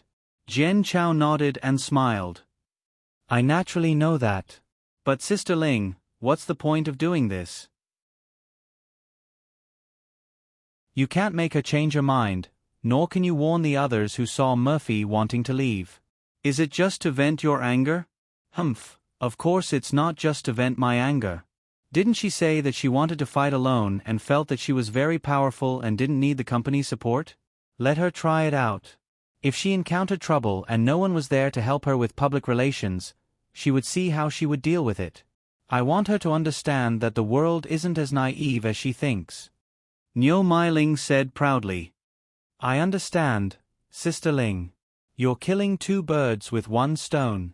Now we're trying to curry favor with her on the surface, but behind her back, if she can't solve it, she'll have to come back to us. Jian Chao said flatteringly. That's right. But what if she refuses to admit her mistake and doesn't come back? Jian Chao asked. What should we do? What else can we do? Niu Meiling's face turned pale again. Just pretend that this person never existed. If Tianmei doesn't have her, the world won't turn? Jian Chao quickly nodded. She didn't dare to touch Niu Meiling's bad luck at this time. Then Sister Ling, I'll do it now. Wait a minute. Niu Meiling's rationality came back a little. She waved her hand and said to Jian Chao, Don't worry, take the things first. When Murphy's remaining 2 concerts are over, we'll leak it out. Now that she's telling me about it, as long as you leak it out, as long as you're not stupid, you'll be able to guess who did it. Jian Chao smiled bitterly and nodded. She was just following orders. Sister Ling could do whatever she wanted. Coming out of Niu Meiling's office, Jian Chao saw Ju Jie walking over excitedly. Hey, Manager Jian, is my aunt inside? Ju Jie asked. Jian Chao wanted to say something but stopped. She shook her head and said, Yes, you can go find her. After saying that, Jian Chao left. Ju Jie went into Niu Meiling's office and closed the office door. You're back? Niu Meiling's face was a little pale, but when she faced Ju Jie, she forced a smile. Ju Jie didn't notice this. He said with a smile, Aunt, I have something to tell you. What is it? Niu Meiling's face was a little better. It's like this. I've encountered a particularly troublesome matter. I want to ask for your opinion. Ju Jie had already thought of an excuse. I have a friend who raised a cat. He had raised it since it was young for a few years. They had a very good relationship.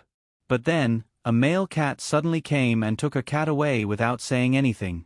That female cat left just like that, making its owner very sad and angry.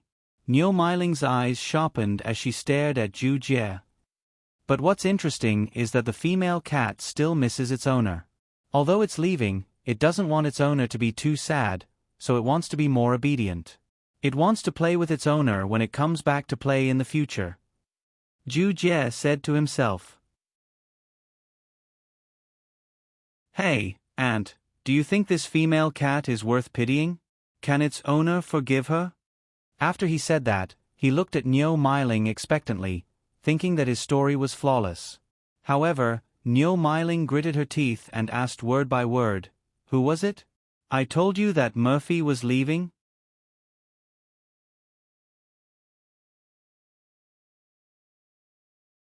Chapter 4:18.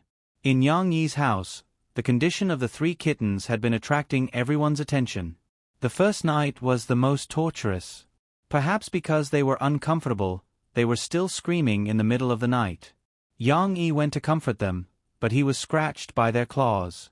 The next day, they were in a better mood. Yang Yi also fed them water and food. However, in order to prevent them from licking their wounds, Yang Yi gave them Elizabeth collars. In addition, to prevent them from rubbing around and touching their wounds, Yang Yi also put on cat pants for them. Today, Yang Yi pulled down their pants and saw that the wounds had begun to scab, and the fur on the side had grown a little. Yang Yi decided to take off their armor. However, this could only be done when she came back.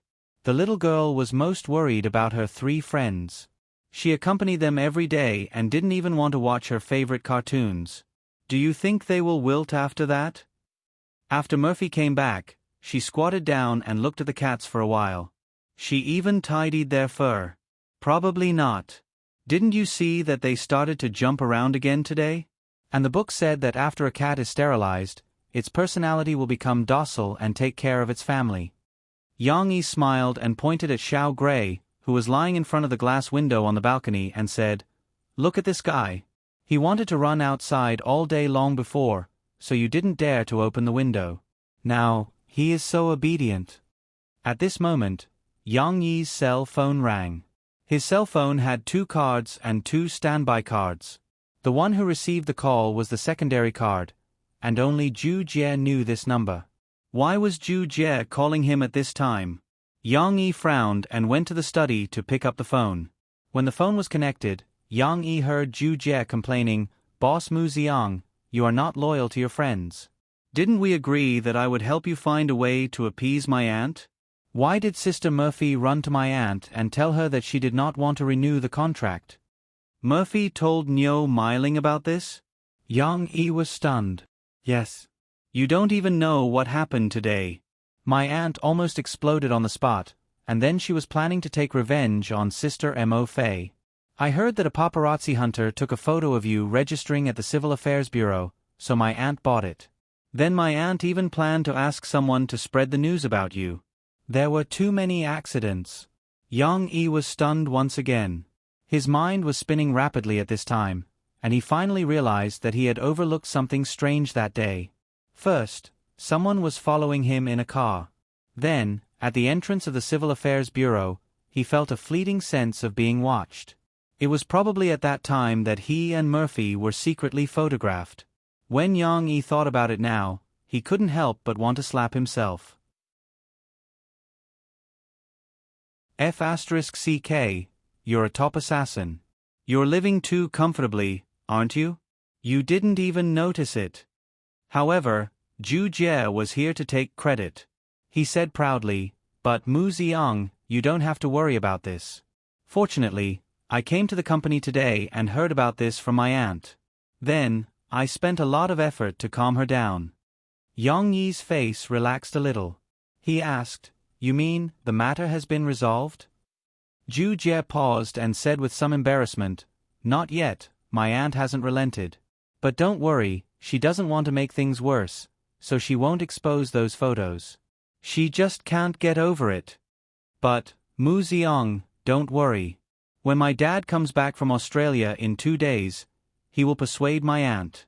My aunt listens to my dad the most. I promise you that this matter will be settled perfectly."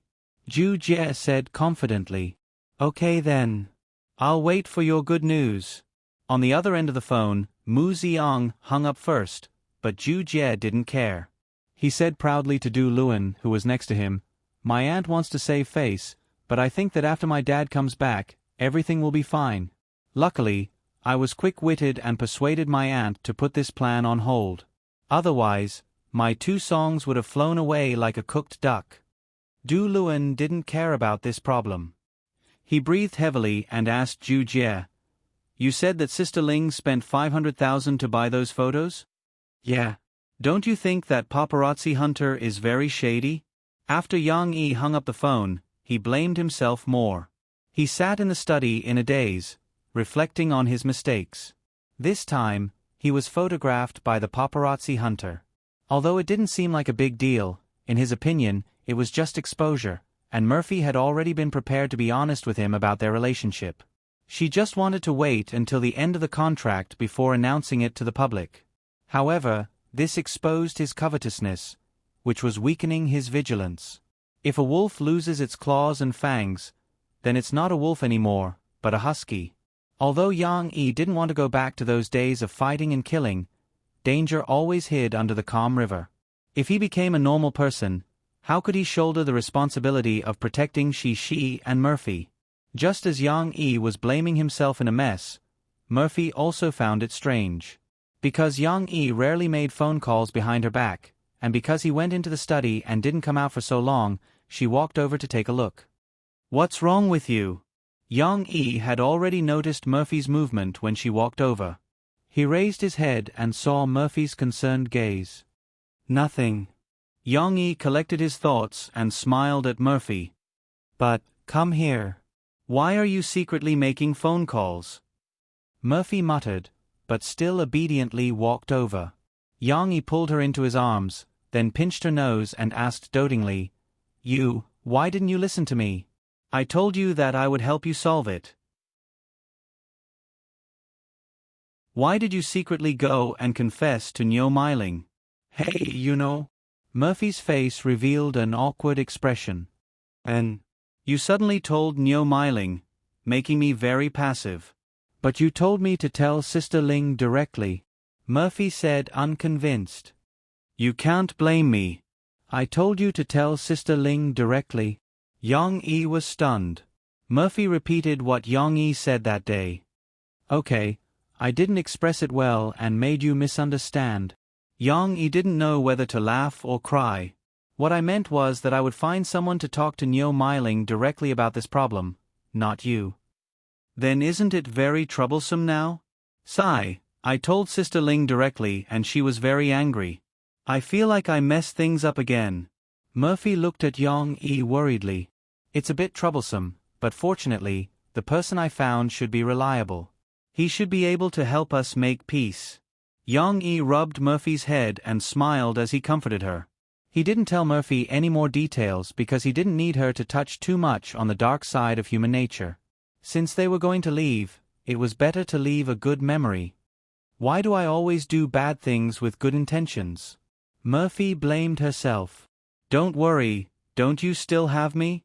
Even if you poke a hole in the sky, I can help you fix it. Yang Yi laughed.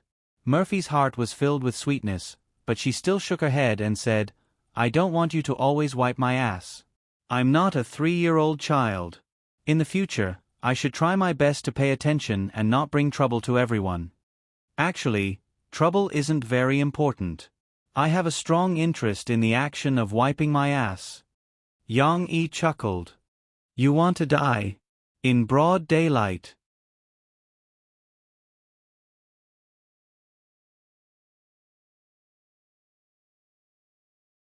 Chapter 419. He didn't have to care about those messy things for the time being. In the evening, Yang Yi went to the kindergarten to pick Cici up. The little girl was too concerned about Xiao Guai and the other cats. She talked about them with her friends today. So when Yang Yi picked up Shi at the kindergarten, he was surrounded by Yang Luoqi, Lan Xin, and a few other concerned children. They said with concern, Uncle Yang, you have to buy good food for Xiao Guai to get better soon. After returning home, Shi greeted her mother, lifted her little skirt, and hurried to the living room. Meow. Xiao Guai now knew how good its little owner was. As soon as it saw her, it jumped down from the cat tree, raised its round Elizabeth collar, and meowed pitifully. Xiao Guai, are you okay? Cici gathered her skirt and hugged it in her arms. She squatted down and stroked little Guai's head with a worried frown. Meow. Xiao Guai rubbed its head against its little owner's palm. Its big round face looked simple and honest. The British Shorthair's expression was not as rich as other cats, but it still used its weak meow to win Shi's love. Seeing Xiao Guai being stroked so comfortably, Little Gray also jumped down from the sofa. Its tail curled up and curled around its little owner's arm. Dodo was a female cat. Its recovery period was longer than that of a male cat, so it was still lying lazily on the cat tree. It only raised its head to take a look. They're fine now. I could have taken off the cover at noon, but I had to wait until you came back, so I delayed it until now. Yang Yi put down his daughter's school bag and said with a smile. On the other side, Murphy also took out a pair of scissors and handed it to Yang Yi. Xiao Guai was lying on the ground by itself. Yang Yi saved himself the trouble and held it down, ready to start. Xiao Guai might still have some trauma after the surgery. When it was held down by Yang Yi, it nervously struggled. It's okay, it's okay. I just want to help you open this cover. Yang Yi had to stroke its fur to comfort it. She nervously squatted beside her father and stared at him. She said worriedly, Papa, be gentle. Don't hurt Xiao Guai. Yang Yi smiled and said, How could that be? Look. Removing the Elizabeth collar was easy. There was no need for scissors. Yang Yi only needed to tear off the Velcro and remove the collar from little Guai's head. After taking it off, Lil Guai was still not used to it. It was just like when he first put it on. It twisted its head, feeling as if something was missing. However, the feeling of freedom was still good. Xiao Guai was a little restless and wanted to get up and move around. Not yet. I still need to untie your cat pants. Murphy quickly helped to comfort the little guy. The cat pants were actually tied up with gauze. Yang Yi was afraid that Xiao Guai would break free, so he tied a dead knot. Now that its mission was completed, Yang Yi cut it with scissors and then pulled it back. The whole gauze came off. Is it done? She saw that Xiao Guai had returned to its original state. Her mood was finally a little better. She asked nervously. Yang Yi let go of Xiao Guai's hand and patted its back. He smiled and said, Okay, go play with it. But you still have to be careful. Don't let it scratch you. Xiao Guai won't scratch me. She pouted and said unhappily, Xiao Guai is very obedient. Yang Yi still wanted to see how Xiao Guai was recovering, so he was not in a hurry to untie the next cat. Instead, he looked at it with concern. Xiao Guai shook its body and stood up comfortably. Of course, it was still a little uncomfortable to walk normally again. When it walked, its body was slanted. It was also very smart. It rubbed against Shi's feet and wriggled around. Hee, Xiao Guai is done. She saw that her cat was alive and kicking, and her worries were finally swept away. The little girl revealed a bright smile. Looking at the little girl smiling with her eyes and mouth wide open, she really looked like a little angel. Meow. Xiao Guai raised its head and meowed at its little owner. Seeing that Shi and Xiao Guai were having fun, and that Xiao Guai did not show any abnormalities, Yang Yi was relieved. He got up and grabbed Xiao Gray. Xiao Gray was a little afraid of this poop picker. When it saw Yang Yi coming over, it wanted to hide, but it was no match for Yang Yi. As soon as it jumped away, it was caught in the air by Yang Yi's big hand. Then Yang Yi grabbed the fur behind its neck and brought it back. Xiao Gray is getting more and more naughty. Murphy looked at Xiao Gray, who was still twisting around. She smiled and complained to Yang Yi, out of the 3 cats, it's the least clingy. I wanted to play with it, but it ignored me. It forgot that I was the one who saved it and even gave it a name. Cats are like this. How many cats will take the initiative to get close to people? Xiao Guai is an exception, but even if it's Xiao Guai, it doesn't seem to care about Shi all the time. As Yang Yi and Murphy talked and laughed, they had already untied Xiao Gray. Next, it was Dodo's turn. The queen cat did not struggle. It just looked at the poop picker lazily, then narrowed its eyes and let Yang Yi untie its Elizabeth collar. It was as if everything was natural, and Yang Yi was supposed to serve it. Yang Yi cut open the cat's pants with ease as he continued to talk to Murphy. Compared to cats, dogs are much more loyal. In a few months, I'll go back to my hometown and pick up the dog that Shi ordered. You'll definitely like it. I actually prefer cats. My papa's farm has a lot of dogs. They're all very scary. When they stand up, they're as tall as a person. Murphy said with lingering fear. The type of dog at home can't grow that big, and it's very obedient. If you ask it to lie down, it will lie down. I hope it can be more obedient and not be very fierce. Murphy snickered and said, otherwise, when the cats and dogs at home fight, there won't be peace. What you said is possible, but it seems that dogs are bullied by cats.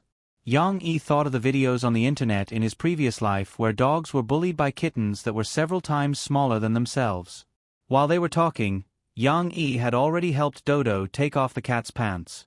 Dodo slowly walked back and jumped onto the cat tree. Its posture was still very strong, which meant that it might just be lazy, but it did not recover slowly. At this time, Shi ran over with her plastic shoes squeaking. She anxiously shook her father's hand and said, Papa, look, is Xiao Gray sick? What's wrong with Xiao Gray? Yang Yi and Murphy walked over and saw Xiao Gray hiding in the corner. It nestled on the soft cotton cushion, turned over like a human, and then lowered its head to look at its slightly red buttocks. Perhaps it heard the movement of its owner, so it raised its head, looked at its owner, then lowered its head again and stretched out its paw to touch it. Meow. Xiao Gray raised its head again, looked at its owners with a confused face, and opened its mouth to meow. Yang Yi and Murphy's expressions were a bit strange. They looked at each other and saw that each other was trying to hold back their laughter. Xiao Gray lowered its head to lick the part of its operation, but it was obviously not right.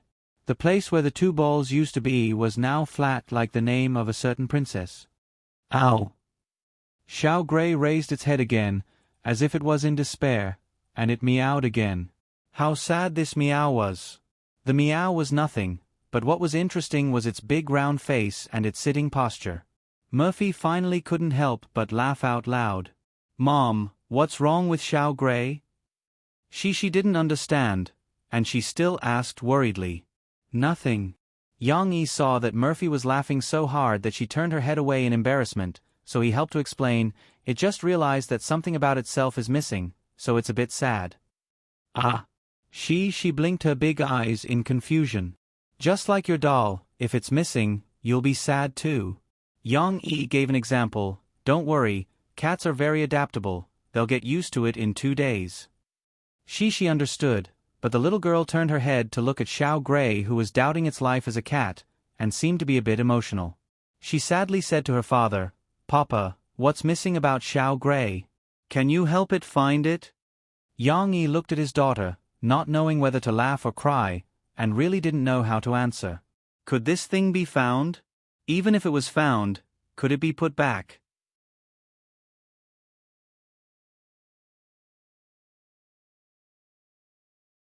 Chapter 420. Fairy Tale was really popular. After half a week of screening, the mainstream media couldn't ignore its influence.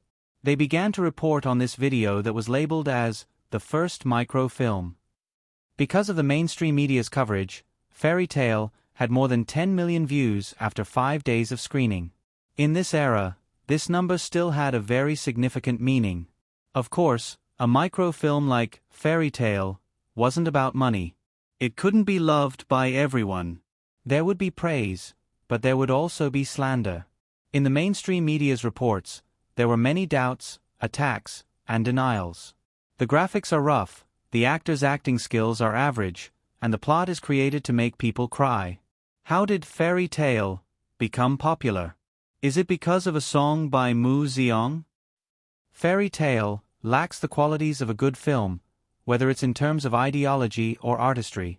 For example, Monthly Movie Magazine bluntly stated that Fairy Tale wasn't a movie at all.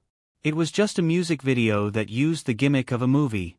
There was even a former art film director who is now a professional film critic and producer, Lu Chun, who criticized the competition organized by Micro Broadcasting in his column. A 10-minute microfilm can't possibly be made into a movie. It's at most a skit. Please don't use it as a movie. However, Fairy Tale became more and more popular under the mainstream media's doubts. Many people registered micro broadcasting accounts just to watch the video. After watching it, even if they didn't praise it, they tried their best to defend Fairy Tale.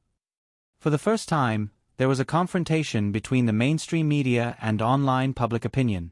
What was surprising was that the mainstream media, which was originally considered a regular army, could not shake the motley crew. On the contrary, the momentum of online public opinion was getting stronger and stronger.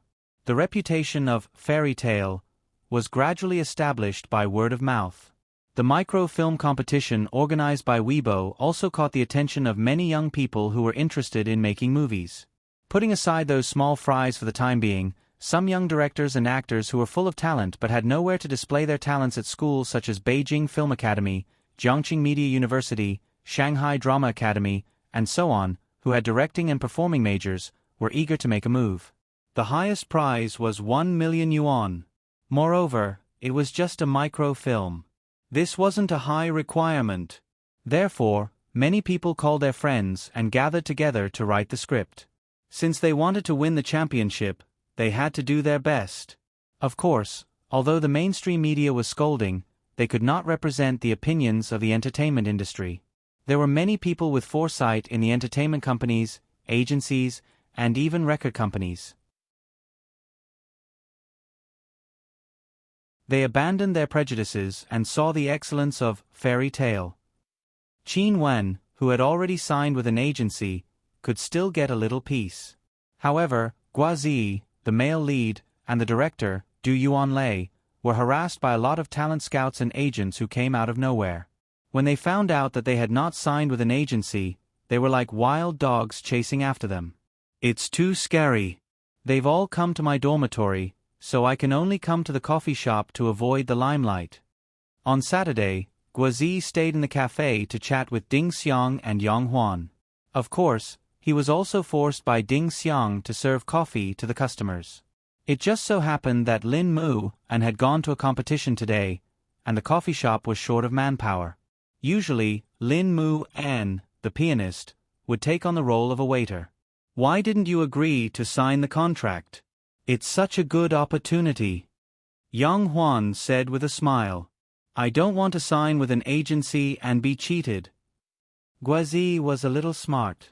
He smiled and said, Didn't Brother Yang tell me about 1,000 Miles Chuanchu's experience last time? Let me tell you, Rong Huada's agency also approached me. I didn't know how disgusting they were at that time. Ding Xiang said with concern, Fortunately, you didn't sign the contract at that time.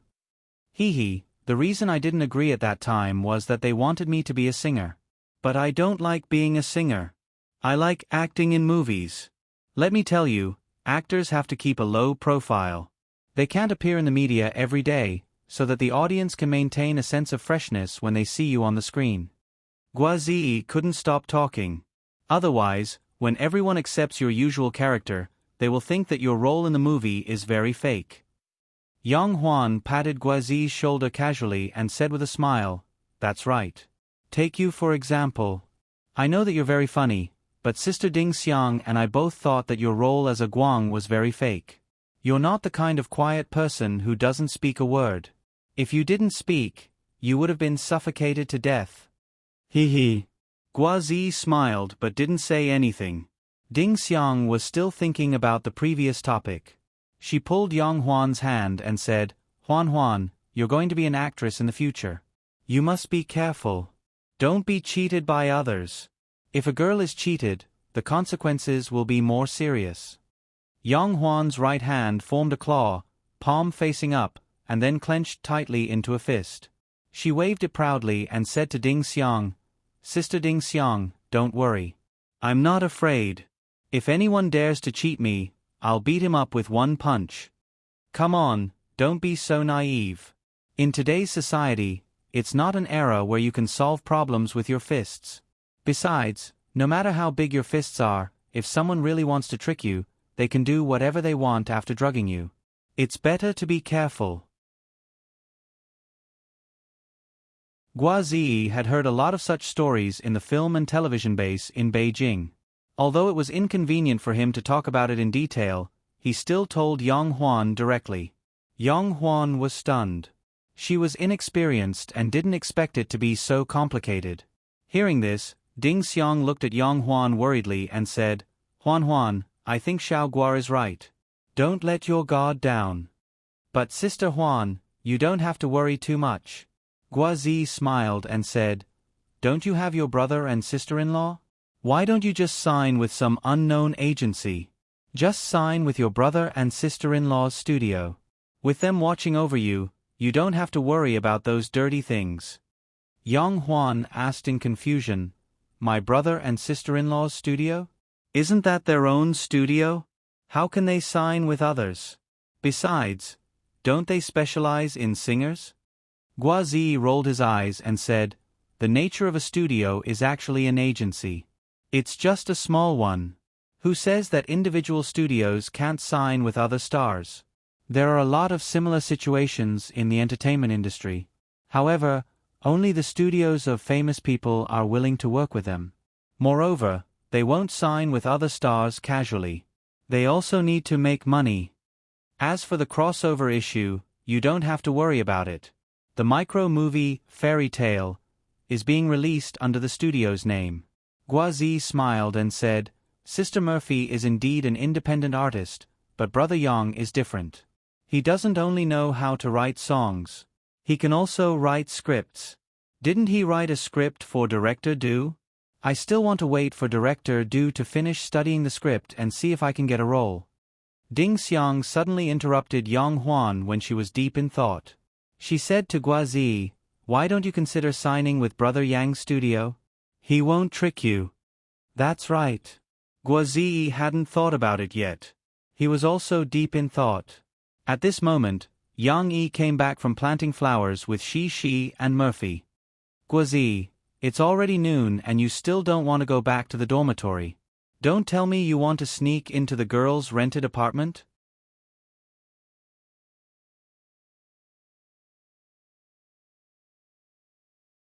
Chapter 421. The idea of planting flowers was suggested by Murphy. In the past few days, Mo Fei had been idling at home. She found that the flower bed outside the coffee shop, after a winter's destruction, the flowers inside were scattered. It was no longer as blooming as before, and even weeds had grown in many places. Thus, Murphy suggested that the family use this weekend to take care of the flower garden. Yang Yi readily agreed, and he was also very happy to organize such a family activity, so this morning, Shi, who was going to participate in the work, was armed by her father. The little girl was wearing long water shoes, denim suspenders, and a towel of the same style as the old workers was tied around her neck.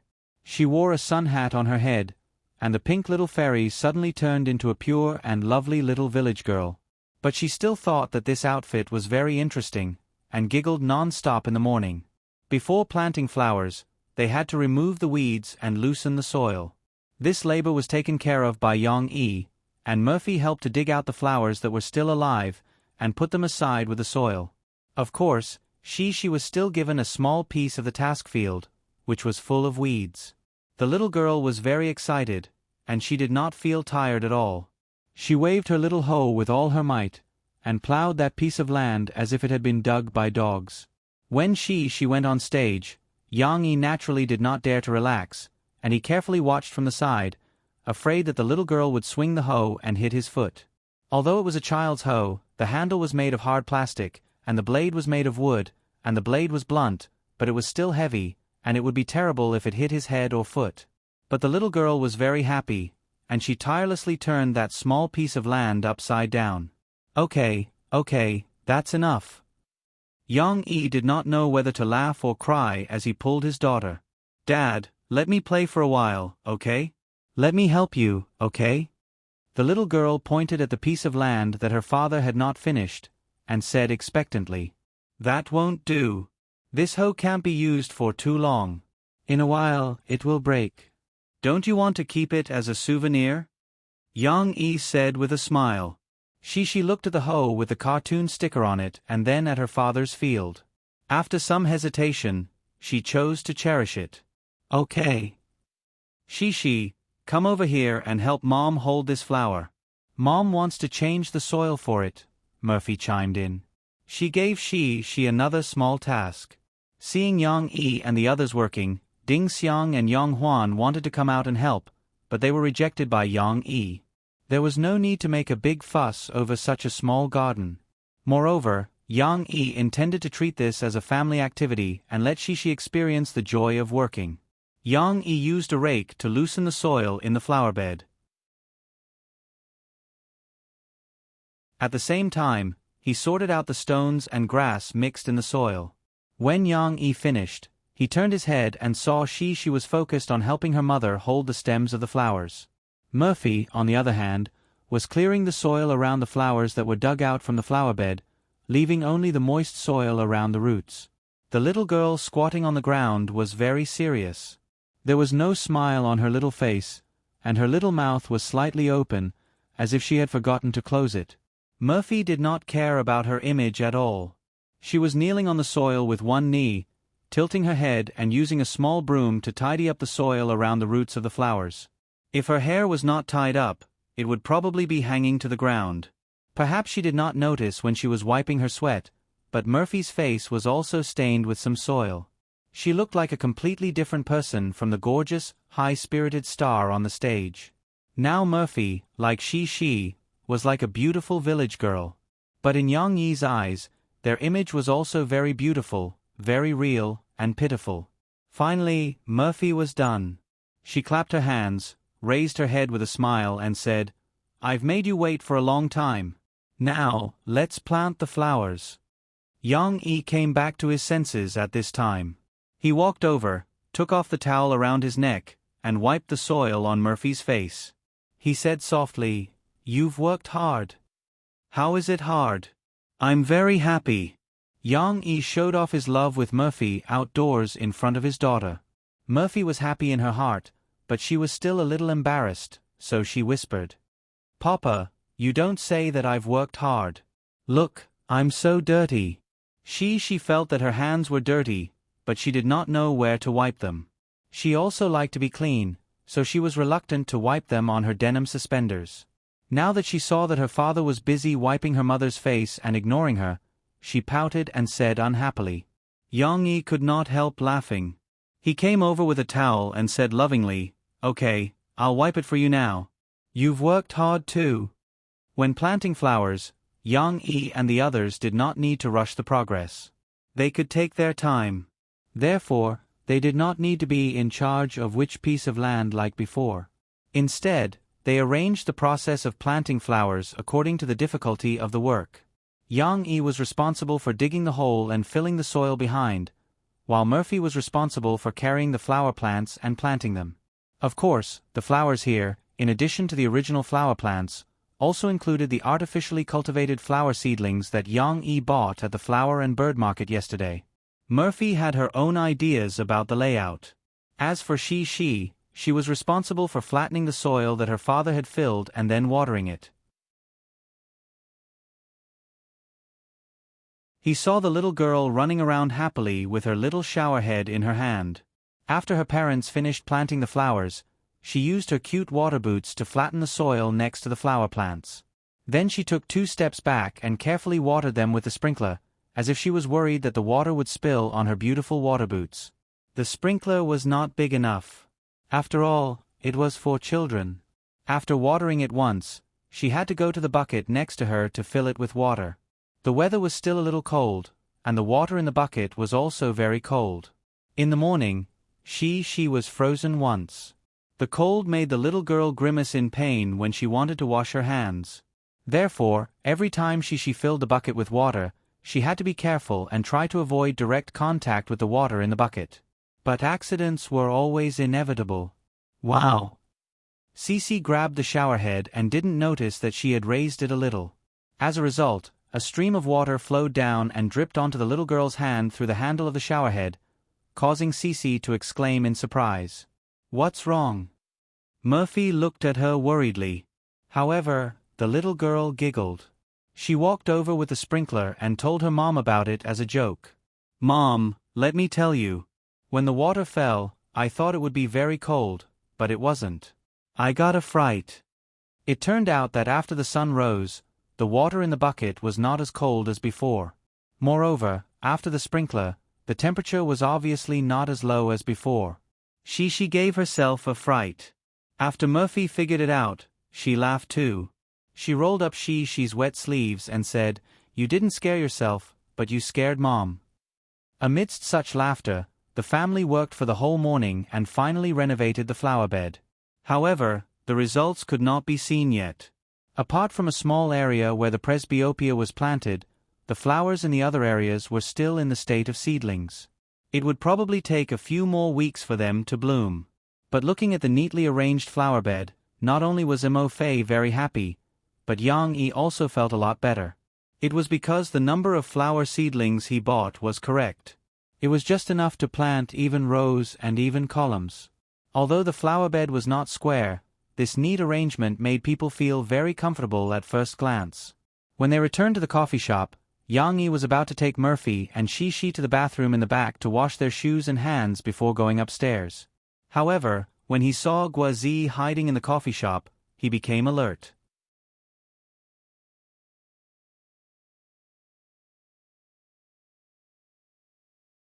Chapter 422. Guazi, it's already noon, and you're still not willing to go back to the dorm.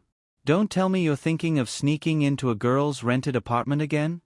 Yang Yi was both teasing and warning him, his eyes flashing dangerously. Guazi shuddered and quickly smiled. "No, I'm just chatting with Sister Ding Xiang. I'm going to ask her to have lunch at the cafeteria, and then we'll go our separate ways." "Big brother, we were just talking about management companies. Those management companies are especially unreliable now, and Xiao Gua is worried that she'll run into companies like Rong Huada that ruin her youth." Yang Huan was more eloquent, and she spoke directly. Speaking of this, Murphy felt a little uncomfortable. She didn't know how to evaluate Tian Mei when she was still there, so she smiled and said to Yang Huan and the others, "I'll take Shi to wash her hands first. You guys can continue chatting." Ding Xiang took out a plate of cookies from the cabinet, smiled and winked at Shi, and said, "Shi, hurry up and wash your hands. You can eat cookies later. Sister Ding Xiang and Aunt Huan just baked them." Shi's eyes lit up. She tiptoed and wanted to take a look, but she couldn't reach the plate. She asked, "Is it a bear cookie?" The bear biscuits that Cece was talking about weren't the bear biscuits from his previous life. Instead, it was a model of a bear that Ding Xiang had made by herself. Then, she used this model to make the biscuits. When the biscuits were baked, the bear's face could be seen. It was very cute and was also Cece's favorite. "Of course I know. This is your favorite." Ding Xiang picked up a cookie and shook it.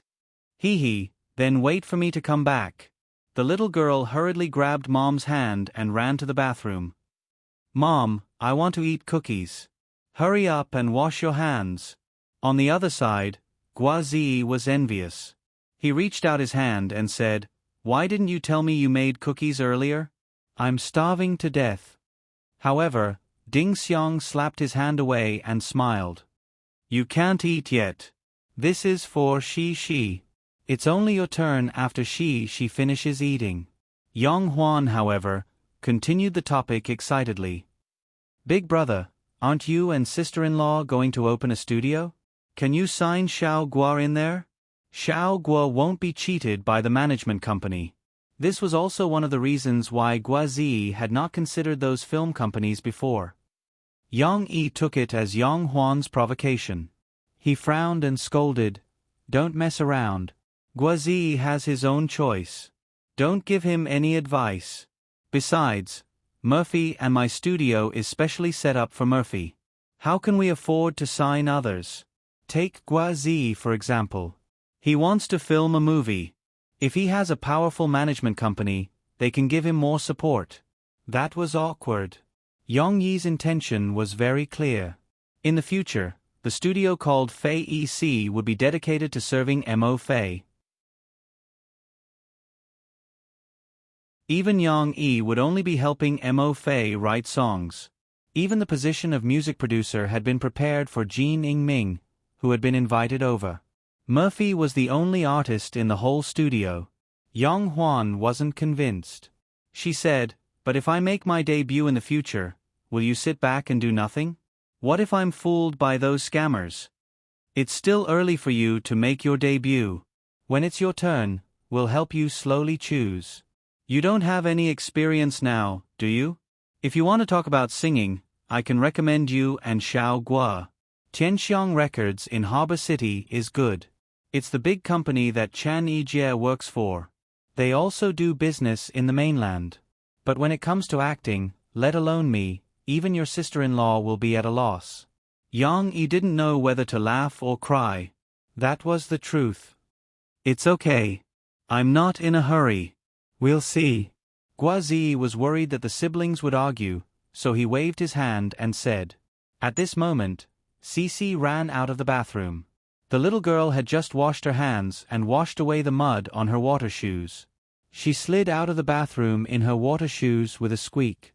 "Shishi, you didn't wipe your shoes clean. You stepped on the water on the floor. Your daddy will spank you later." Murphy's voice came from the bathroom. Hee hee, hee hee. The little girl didn't care so much. She smiled mischievously and ran to the bar. "It's okay. I'll wipe it," Ding Xiang said quickly. "Sister Ding Xiang, I'll do it." Yang Huan rushed to do it. She climbed up her father's legs and into his arms. "Daddy's hands are dirty. Be careful." Yang Yi could only protect his daughter with his palms and arms, for fear that she would fall. Cici naughtily stuffed her still wet little hands into her father's neck, then giggled and said, "Papa, look, isn't it cold? The water is so cold." Yang Yi knocked his daughter's head with his forehead and said, "You're so naughty. You're freezing yourself, and now you're freezing your daddy. It's sharing." She laughed so hard that she was convulsing. When she was done, she turned around and reached for the cookie on the plate. Ding Xiang served her a glass of freshly made milk and said with a smile, "Milk with cookies is the most delicious." "Shouldn't you say something?" Yang Yi reminded the little girl who was busy eating. "Thank you, Sister Ding Xiang." The little girl's mouth was full, so she could only say vaguely. Guazi wasn't affected at all. He pitifully said to Ding Xiang, "I want to eat too." "Everyone has a share." Ding Xiang rolled her eyes at him, annoyed and amused. Then, she poured him a glass of milk as well. "I mean cookies," Guazi shouted. "Then you have to ask Shishi." Ding Xiang laughed. Shishi blinked her big eyes. Before Guazi could say anything, she took a piece and handed it to him. "Uncle Gua, you should eat too." "Hee hee, Shishi is still the best," Guazi said happily. At this moment, Murphy came out of the bathroom. Yang Huan had taken the opportunity to complain to her when she was wiping the floor and getting a mop. "Huan just told me that Xiao Guo wants to join our studio." Murphy sat beside Yang Yi. She smiled at Ding Xiang, who brought her milk, and then said to Yang Yi, "I don't think it's a big deal. It's so fun to work hard towards our dreams together." Yang Yi said with a bit of hesitation, "But this studio is for you. Besides, there are only a few people in our studio, and Mo Xiaowan is the only agent. How can we be so busy?" He was still a little confused. Murphy knew Yang Yi better and knew what he was thinking. She laughed. "That's easy to solve. You can open another management company and sign contracts with like-minded friends. Then, our studio will be affiliated with this company. It doesn't matter if we make money or not, as long as we can do what we like together. Isn't that enough?" Since Yang Yi wanted the studio to belong to the two of them, they would keep the studio and start a company outside of it. Murphy was indeed a little presumptuous, but it wasn't impossible. As long as there was no profit, it wouldn't hurt their relationship. As for the agent, that's easy. Xiaowan wants to learn from Sister Ling. Of course, it's not because she's bad, but because she wants to learn the management knowledge of a big company and the operation of a management company. In the future, I'll change my agent and train a new one. If Xiao Gua and Huan Huan come, we can train more agents and let them grow together with Xiao Gua and Huan Huan. Mo Fei even pointed at Ding Xiang with a smile and said, I think Ding Xiang is very suitable to be an agent. She is such a nice person and knows how to take care of people. Xiao Gua is careless and needs Ding Xiang to take care of him. These words stunned Yang Yi and Guazi. Ding Xiang blushed and waved her hand. How can that be? I'm not cut out to be an agent.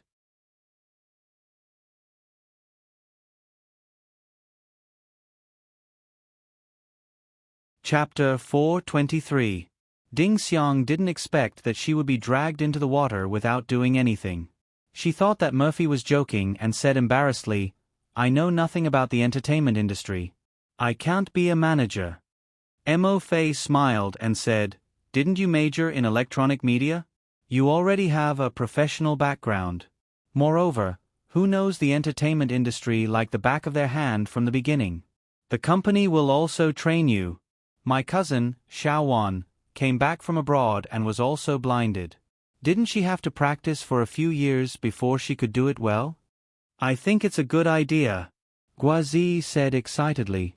Sister Ding Xiang, if you become my manager, I promise that I won't treat you badly. I'll treat you well every day. It's you who wants to eat and drink well every day, right? Yang Huan held Ding Xiang's hand and snorted. You want our sister Ding Xiang to be your cook?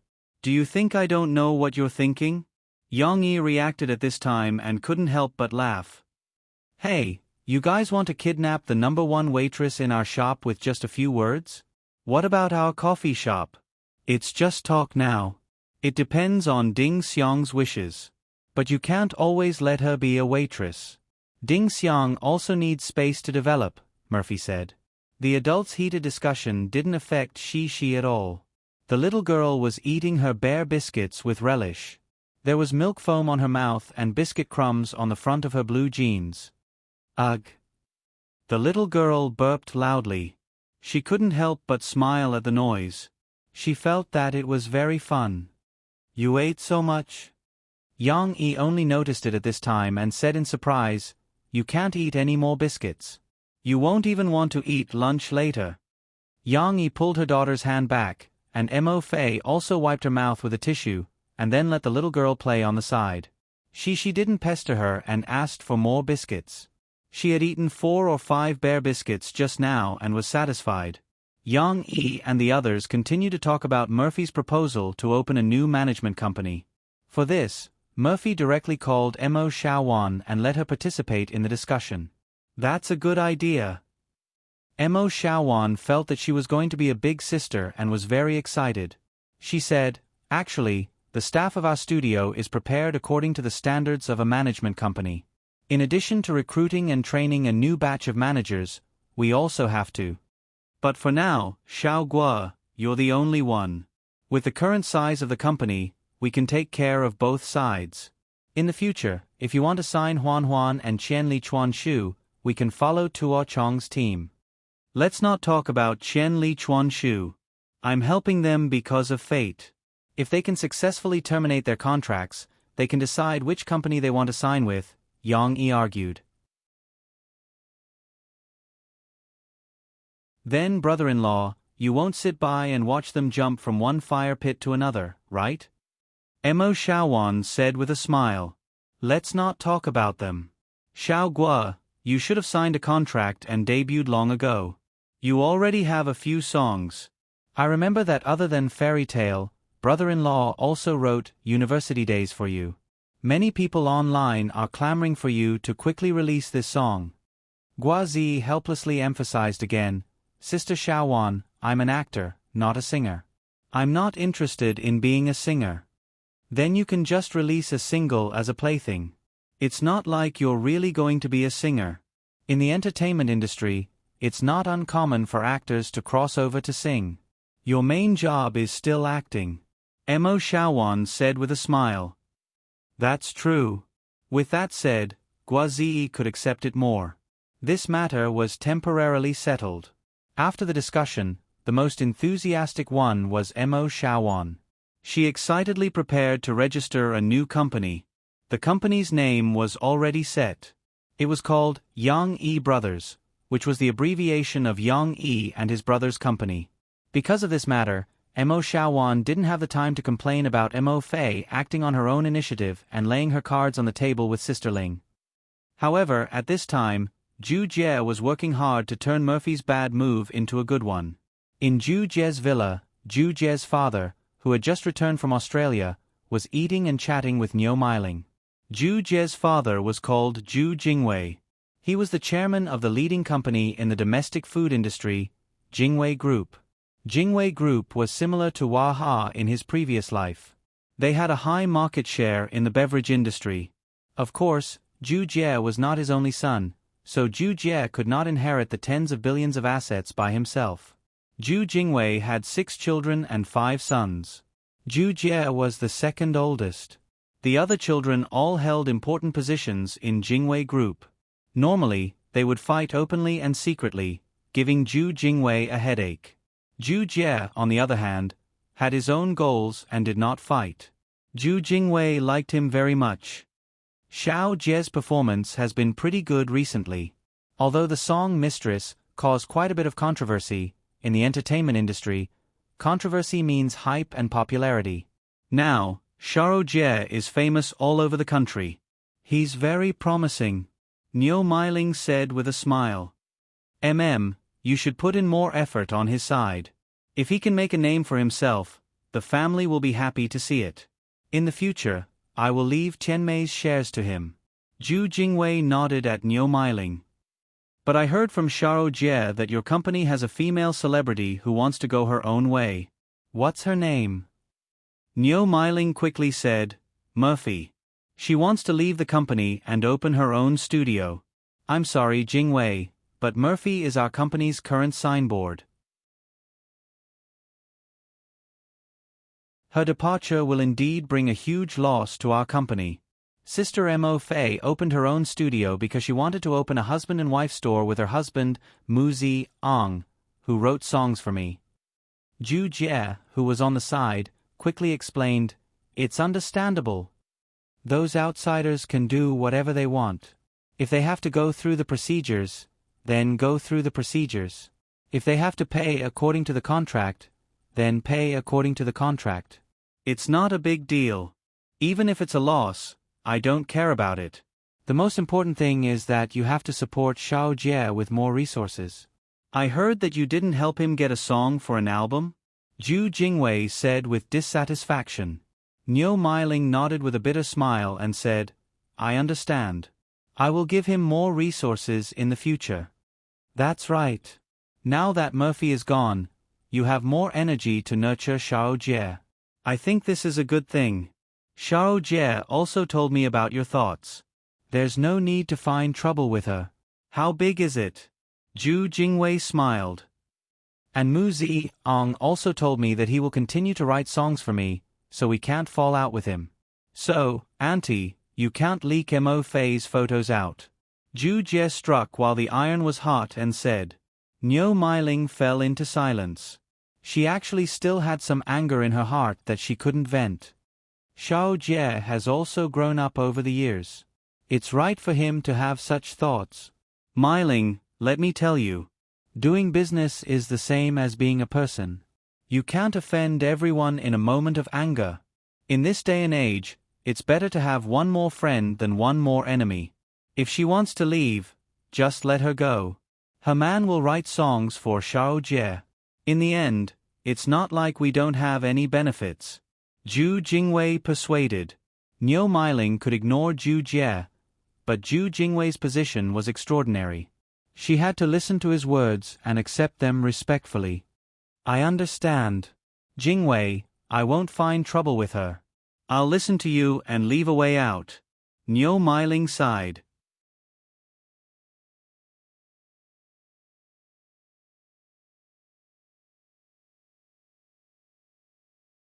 Chapter 424. Time quietly entered March. The continuous spring rain began to invade this small city in Jiangnan, bringing about many inconveniences for people to travel. However, the drizzle in the air like willow catkins also added a bit of charm to the mountains and rivers in front and behind the coffee shop. Yang Yi came back from outside.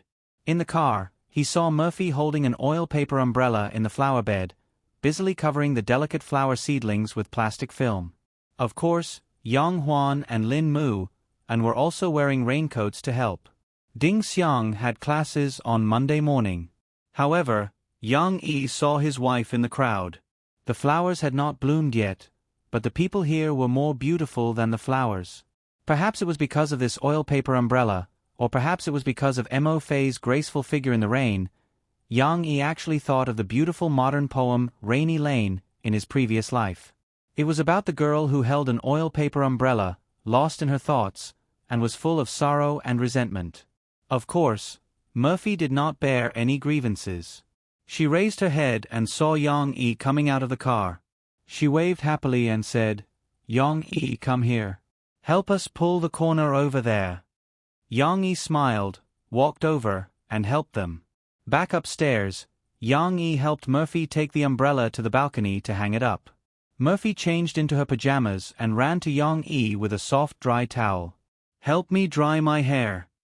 Mo Fei handed the towel over and looked at Yang Yi with sparkling eyes that were like gems. She smiled and said, in fact, she could dry her hair herself, but after confirming her relationship with Yang Yi, Murphy liked the feeling of the two of them sticking together. Yang Yi thought for a moment as he dried Murphy's hair.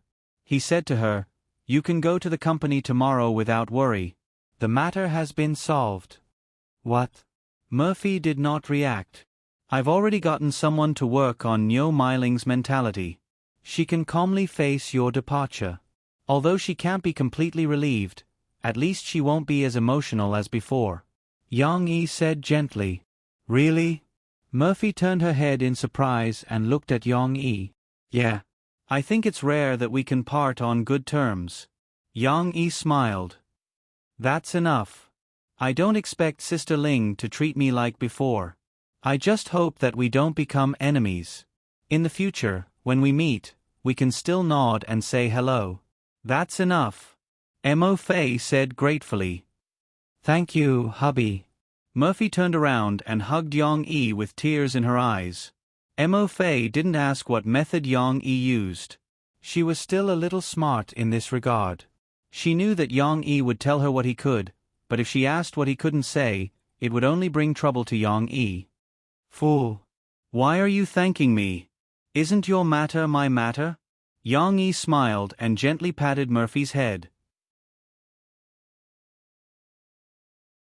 After comforting Mo Fei, who was a little emotional, Yang Yi came to the study and took out a USB flash drive from his pocket.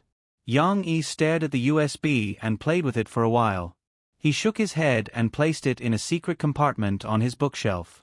Back in the morning, after Yang Yi sent Shi to kindergarten, he went to the old place to meet Zhu Jie. Zhu Jie proudly told Yang Yi about his achievements, as if he was asking for credit. No, he was asking for credit. He even inserted the USB flash drive that Niu Meiling had given to Jian Chua into his laptop and showed him the scandalous information that he had painstakingly obtained. "Boss Mu Xiang, this information alone is worth 500,000. Not to mention that my dad later gave my aunt some financial compensation." Zhu Jie waved his hand and said with a smile, "But this is nothing. Anything that can be settled with money is nothing. Boss, my performance this time was good, right?" Of course, Yang Yi was very satisfied. "Reward? What reward?" Of course, it was not money.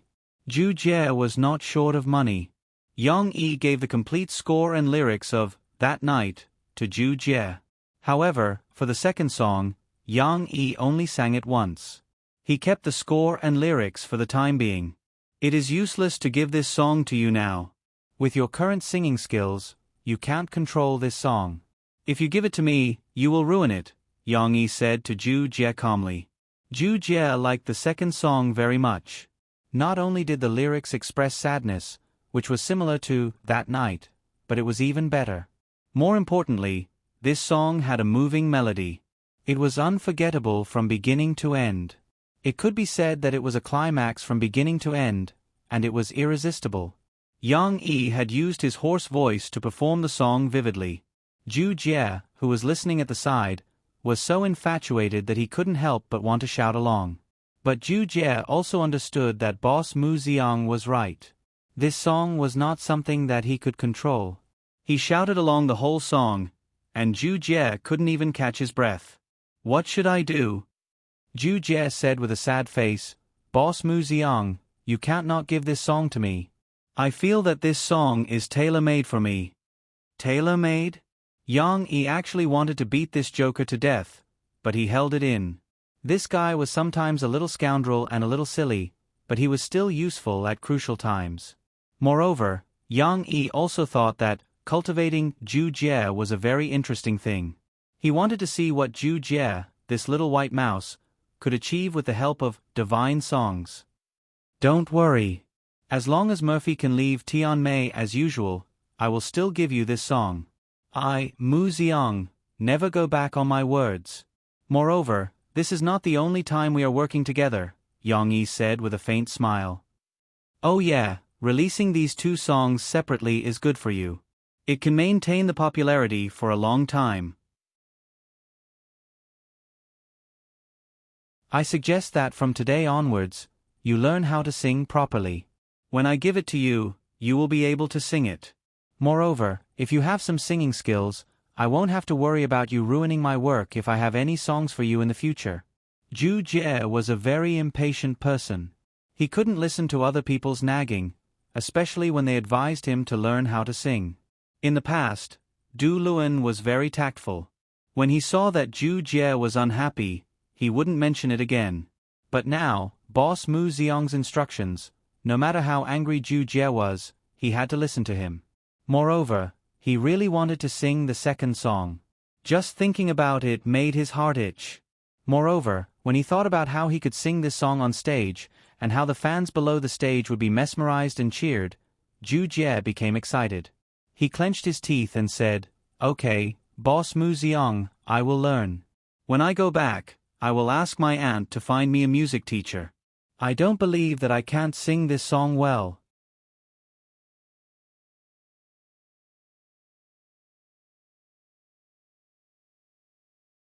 Chapter 425.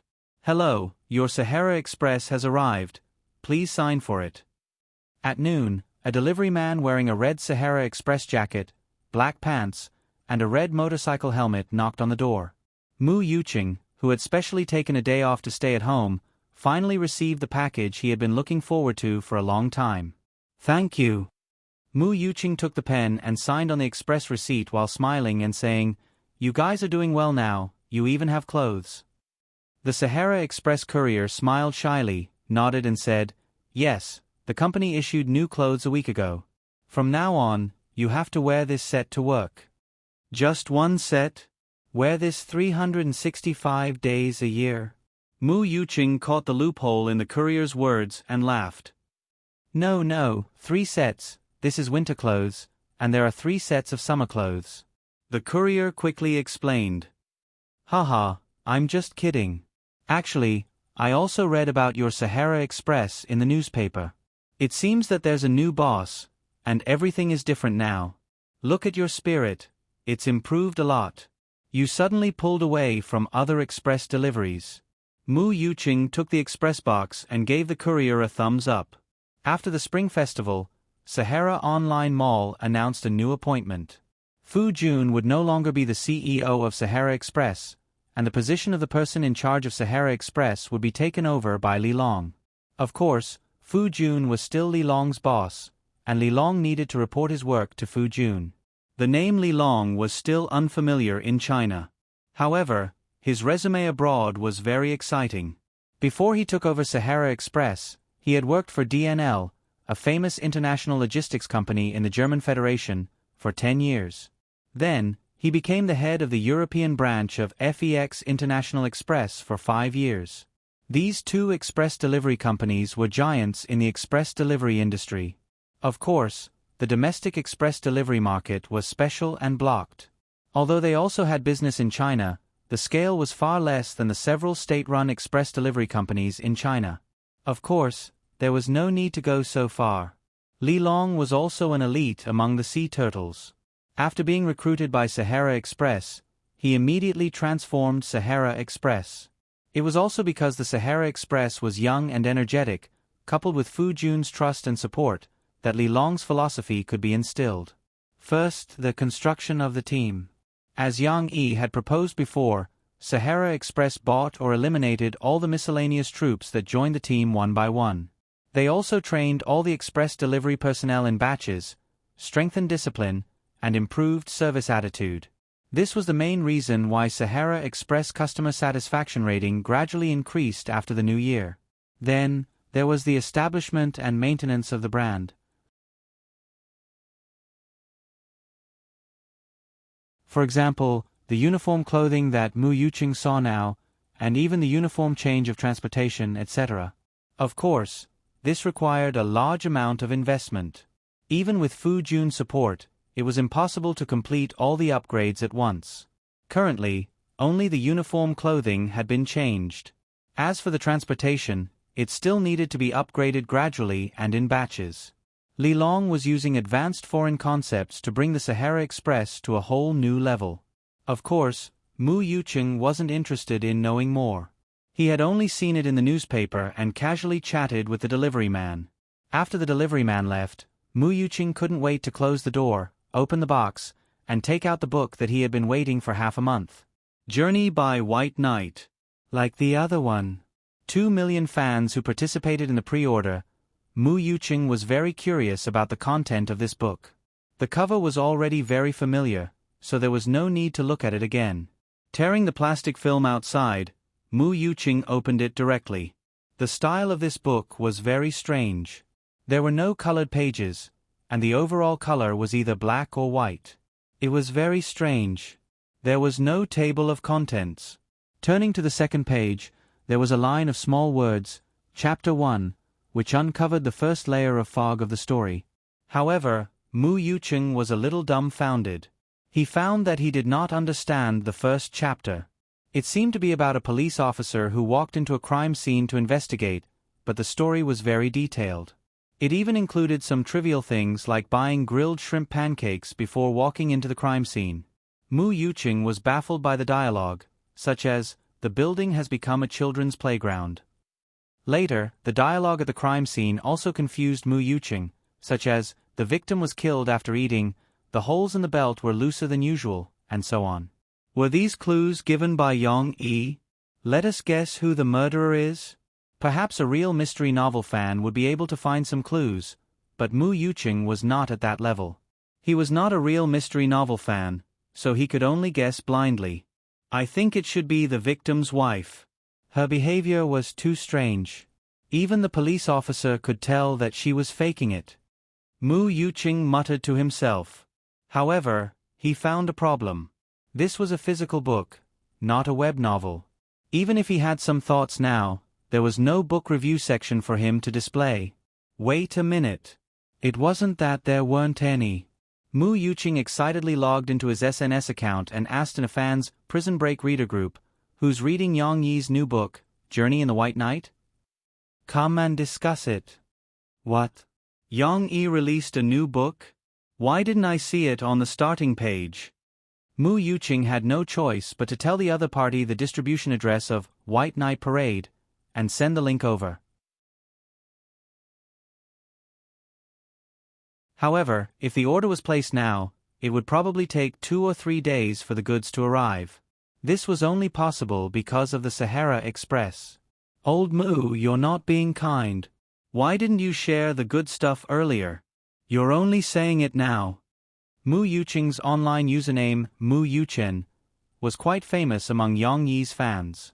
His conversation with the netizen still blew up a lot of lurkers. They all started to blame Mu Yuqing and started to call their friends to go to the Sahara online mall to buy books.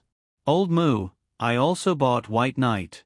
I just got it and I can't stop reading it. Come, let's discuss it quickly. I want to find someone to talk to. Finally, someone bought the book. With the first, there would be a second. Not long after, about 20 netizens who bought the book responded. However, in order to prevent them from spoiling the story in advance, under the strong request of the angry crowd, Mu Yuqing hurriedly created a small group and pulled the 20 or so people into it. Then, everyone began to discuss from the first chapter. Those who read quickly were not allowed to spoil the story. However, after Mu Yuqing raised his point of view, a senior mystery novel reader smiled and told Mu Yuqing, "Old Mu, let me tell you, the murderer can't be the wife of the deceased. According to normal mystery novels, the more suspicious the suspect is at the beginning, the less likely it is to be the murderer. The real murderer is usually the most inconspicuous and least likely one." The other party said proudly, "Then who do you think it is? It can't be Officer Chow, right?" Mu Yuqing said unhappily, "He's the least likely murderer." I can't guess that either. Don't you think that the deceased's family in the story is very depressing? His mother acted very strangely, and then the boy named Tong Shiliang was a little boy with a dark element. Could it be that his mother had an affair with the shop assistant with the surname Song, and then the shop assistant with the surname Song and his mother killed his father? Because Tong Shiliang found out about this, he acted so depressed? A netizen expressed his opinion. That's possible. Mu Yuqing felt that the possibility was very high. That's impossible. That person with the surname Song appeared too many times in the book.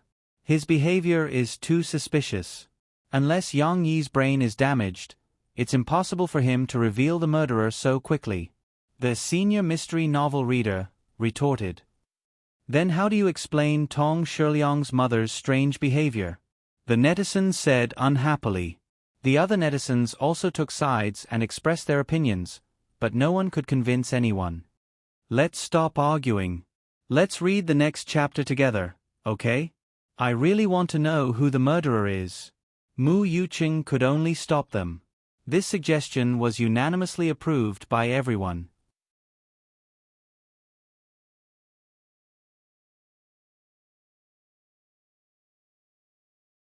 Chapter 426. However, when they started to read the second chapter together, suspicions rose again.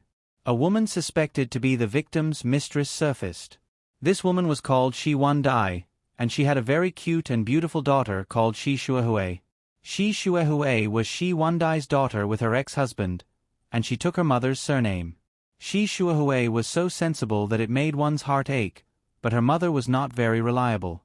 Officer Chow's investigation gave Shi Wandai a motive for the murder, but Shi Wandai had an alibi. However, at this time, another driver appeared in the investigation, and the character was actually Shi Wandai's boyfriend. Could it be that he and Shi Wandai worked together to kill the victim? That must be the case.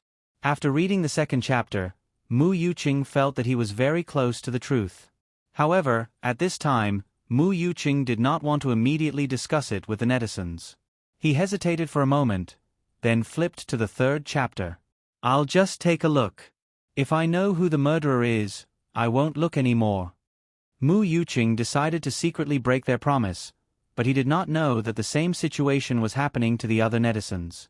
However, this one look made Mu Yuqing vomit blood. F***ck. Mu Yuqing could not help but exclaim on SNS. Someone replied faintly, "Old Mu, did you secretly read the third chapter?" "How did you know?" Mu Yuqing's face turned red. "Because I read it too." That person replied with a crying laughing emoji. There was a large group of resentful netizens who agreed. "I read it too. +1. I also want to say, F***ck. Counting, all of them had gone back on their word. Mu Yuqing was happy, and he quickly typed, "Since everyone has read a little of the third chapter, let's discuss it. Since the driver is dead, could it be Shi Wandai? She wants to silence him." However, no one agreed with him. The netizen who asked him just now replied, "Old Mu, you only read a little of the third chapter?" "Yes." Mu Yuqing replied matter-of-factly, "Old Mu, you're reading too slowly. Hurry up and finish the third chapter. After I finish reading it, I don't think what you said is possible anymore." In order not to reveal any spoilers, The other party had carefully typed this sentence word by word. Mu Yuqing replied with 6 dots. He quickly turned off the computer screen and continued reading seriously. Mu Yuqing read this book very slowly. It was even slower than when he read online novels and other physical books. It was no wonder that his teammates complained about him. Of course, this was all Yang Yi's fault. Who asked him to write so much? It took Mu Yuqing so much effort to read it the first time, and he had to be very serious. In the future, he might have to read it a second or third time. He felt that there were many details that he could not grasp. However, after reading the 3rd chapter, Mu Yuqing really wanted to say, F***ck. Shi Wen-dai was also dead.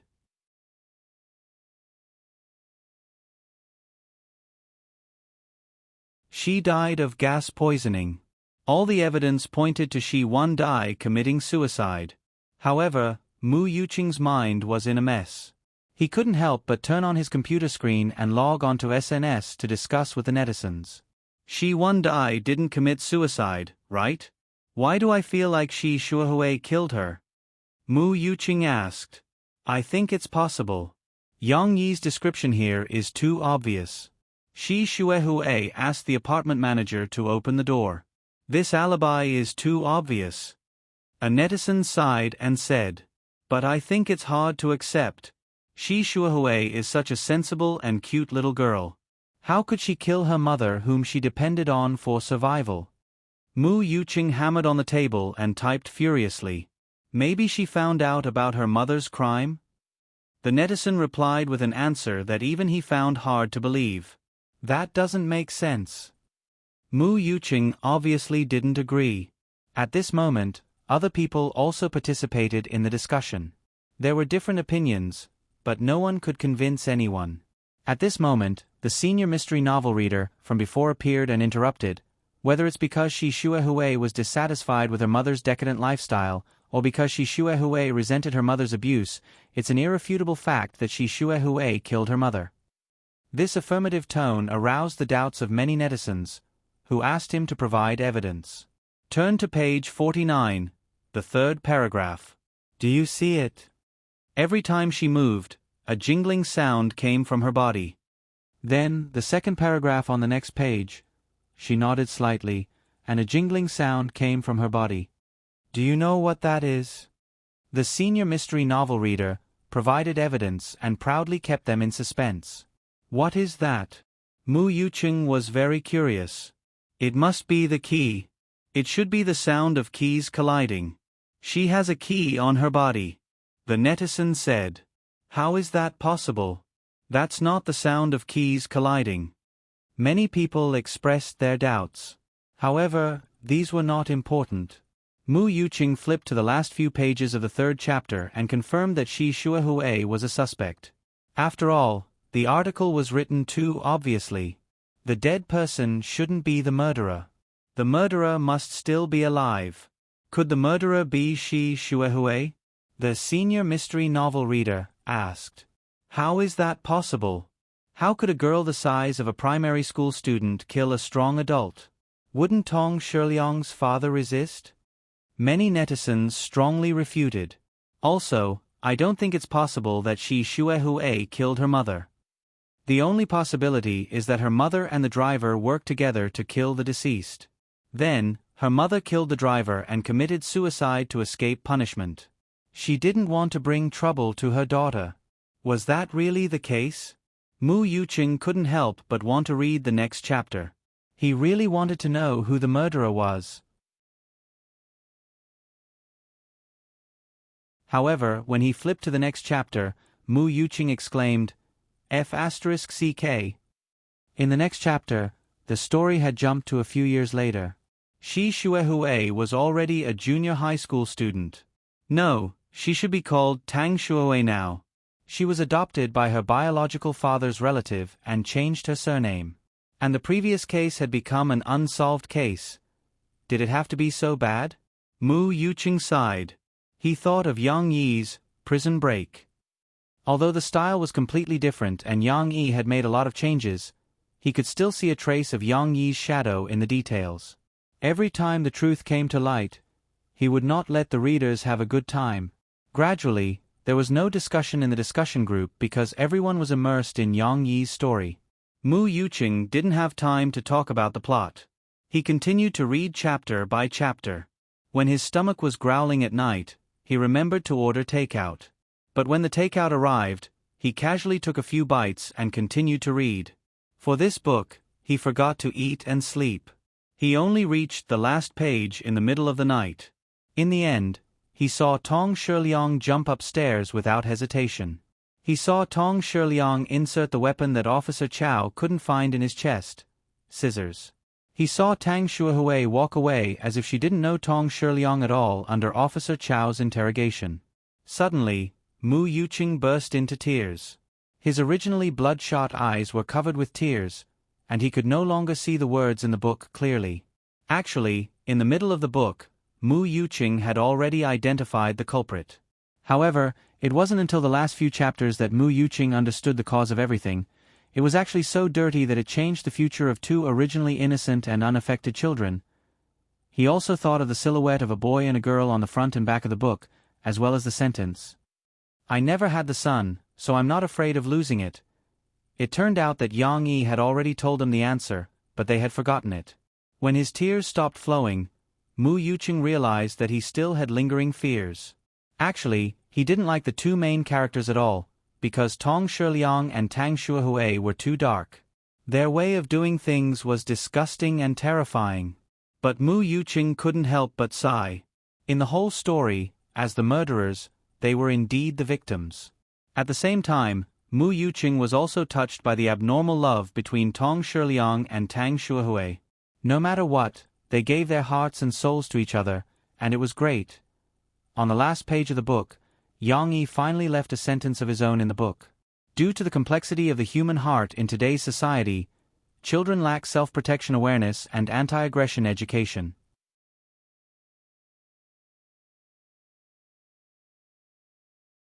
I hope that this book can sound the alarm to protect children from aggression, so that every child can have a carefree and sunny childhood. An ordinary father. Yang Yi has written a godly book. It's better than Prison Break, and all the books he has written before. Is this logic something that a human can come up with? Mu Yuqing finally remembered that this book was written by Yang Yi. At that moment, he was shocked and couldn't calm down for a long time. Looking back at the novels that Yang Yi had published from last year until now, Mu Yuqing realized that Yang Yi's standards were gradually rising, and each book was better than the last. I'm really looking forward to his next book. Mu Yuqing was a little reluctant to close the book. Although he was very tired, and reading this book was also a huge mental torture, Mu Yuqing was still in a daze. But when is Yang Yi going to do a signing? This guy is too mysterious, isn't he? It would be great if he could come to Yongcheng and do a signing. I'm really looking forward to seeing what he looks like. You're tuning in to the Narrate and Escape YouTube channel. Don't forget to subscribe and join us on this journey to catch the most captivating stories.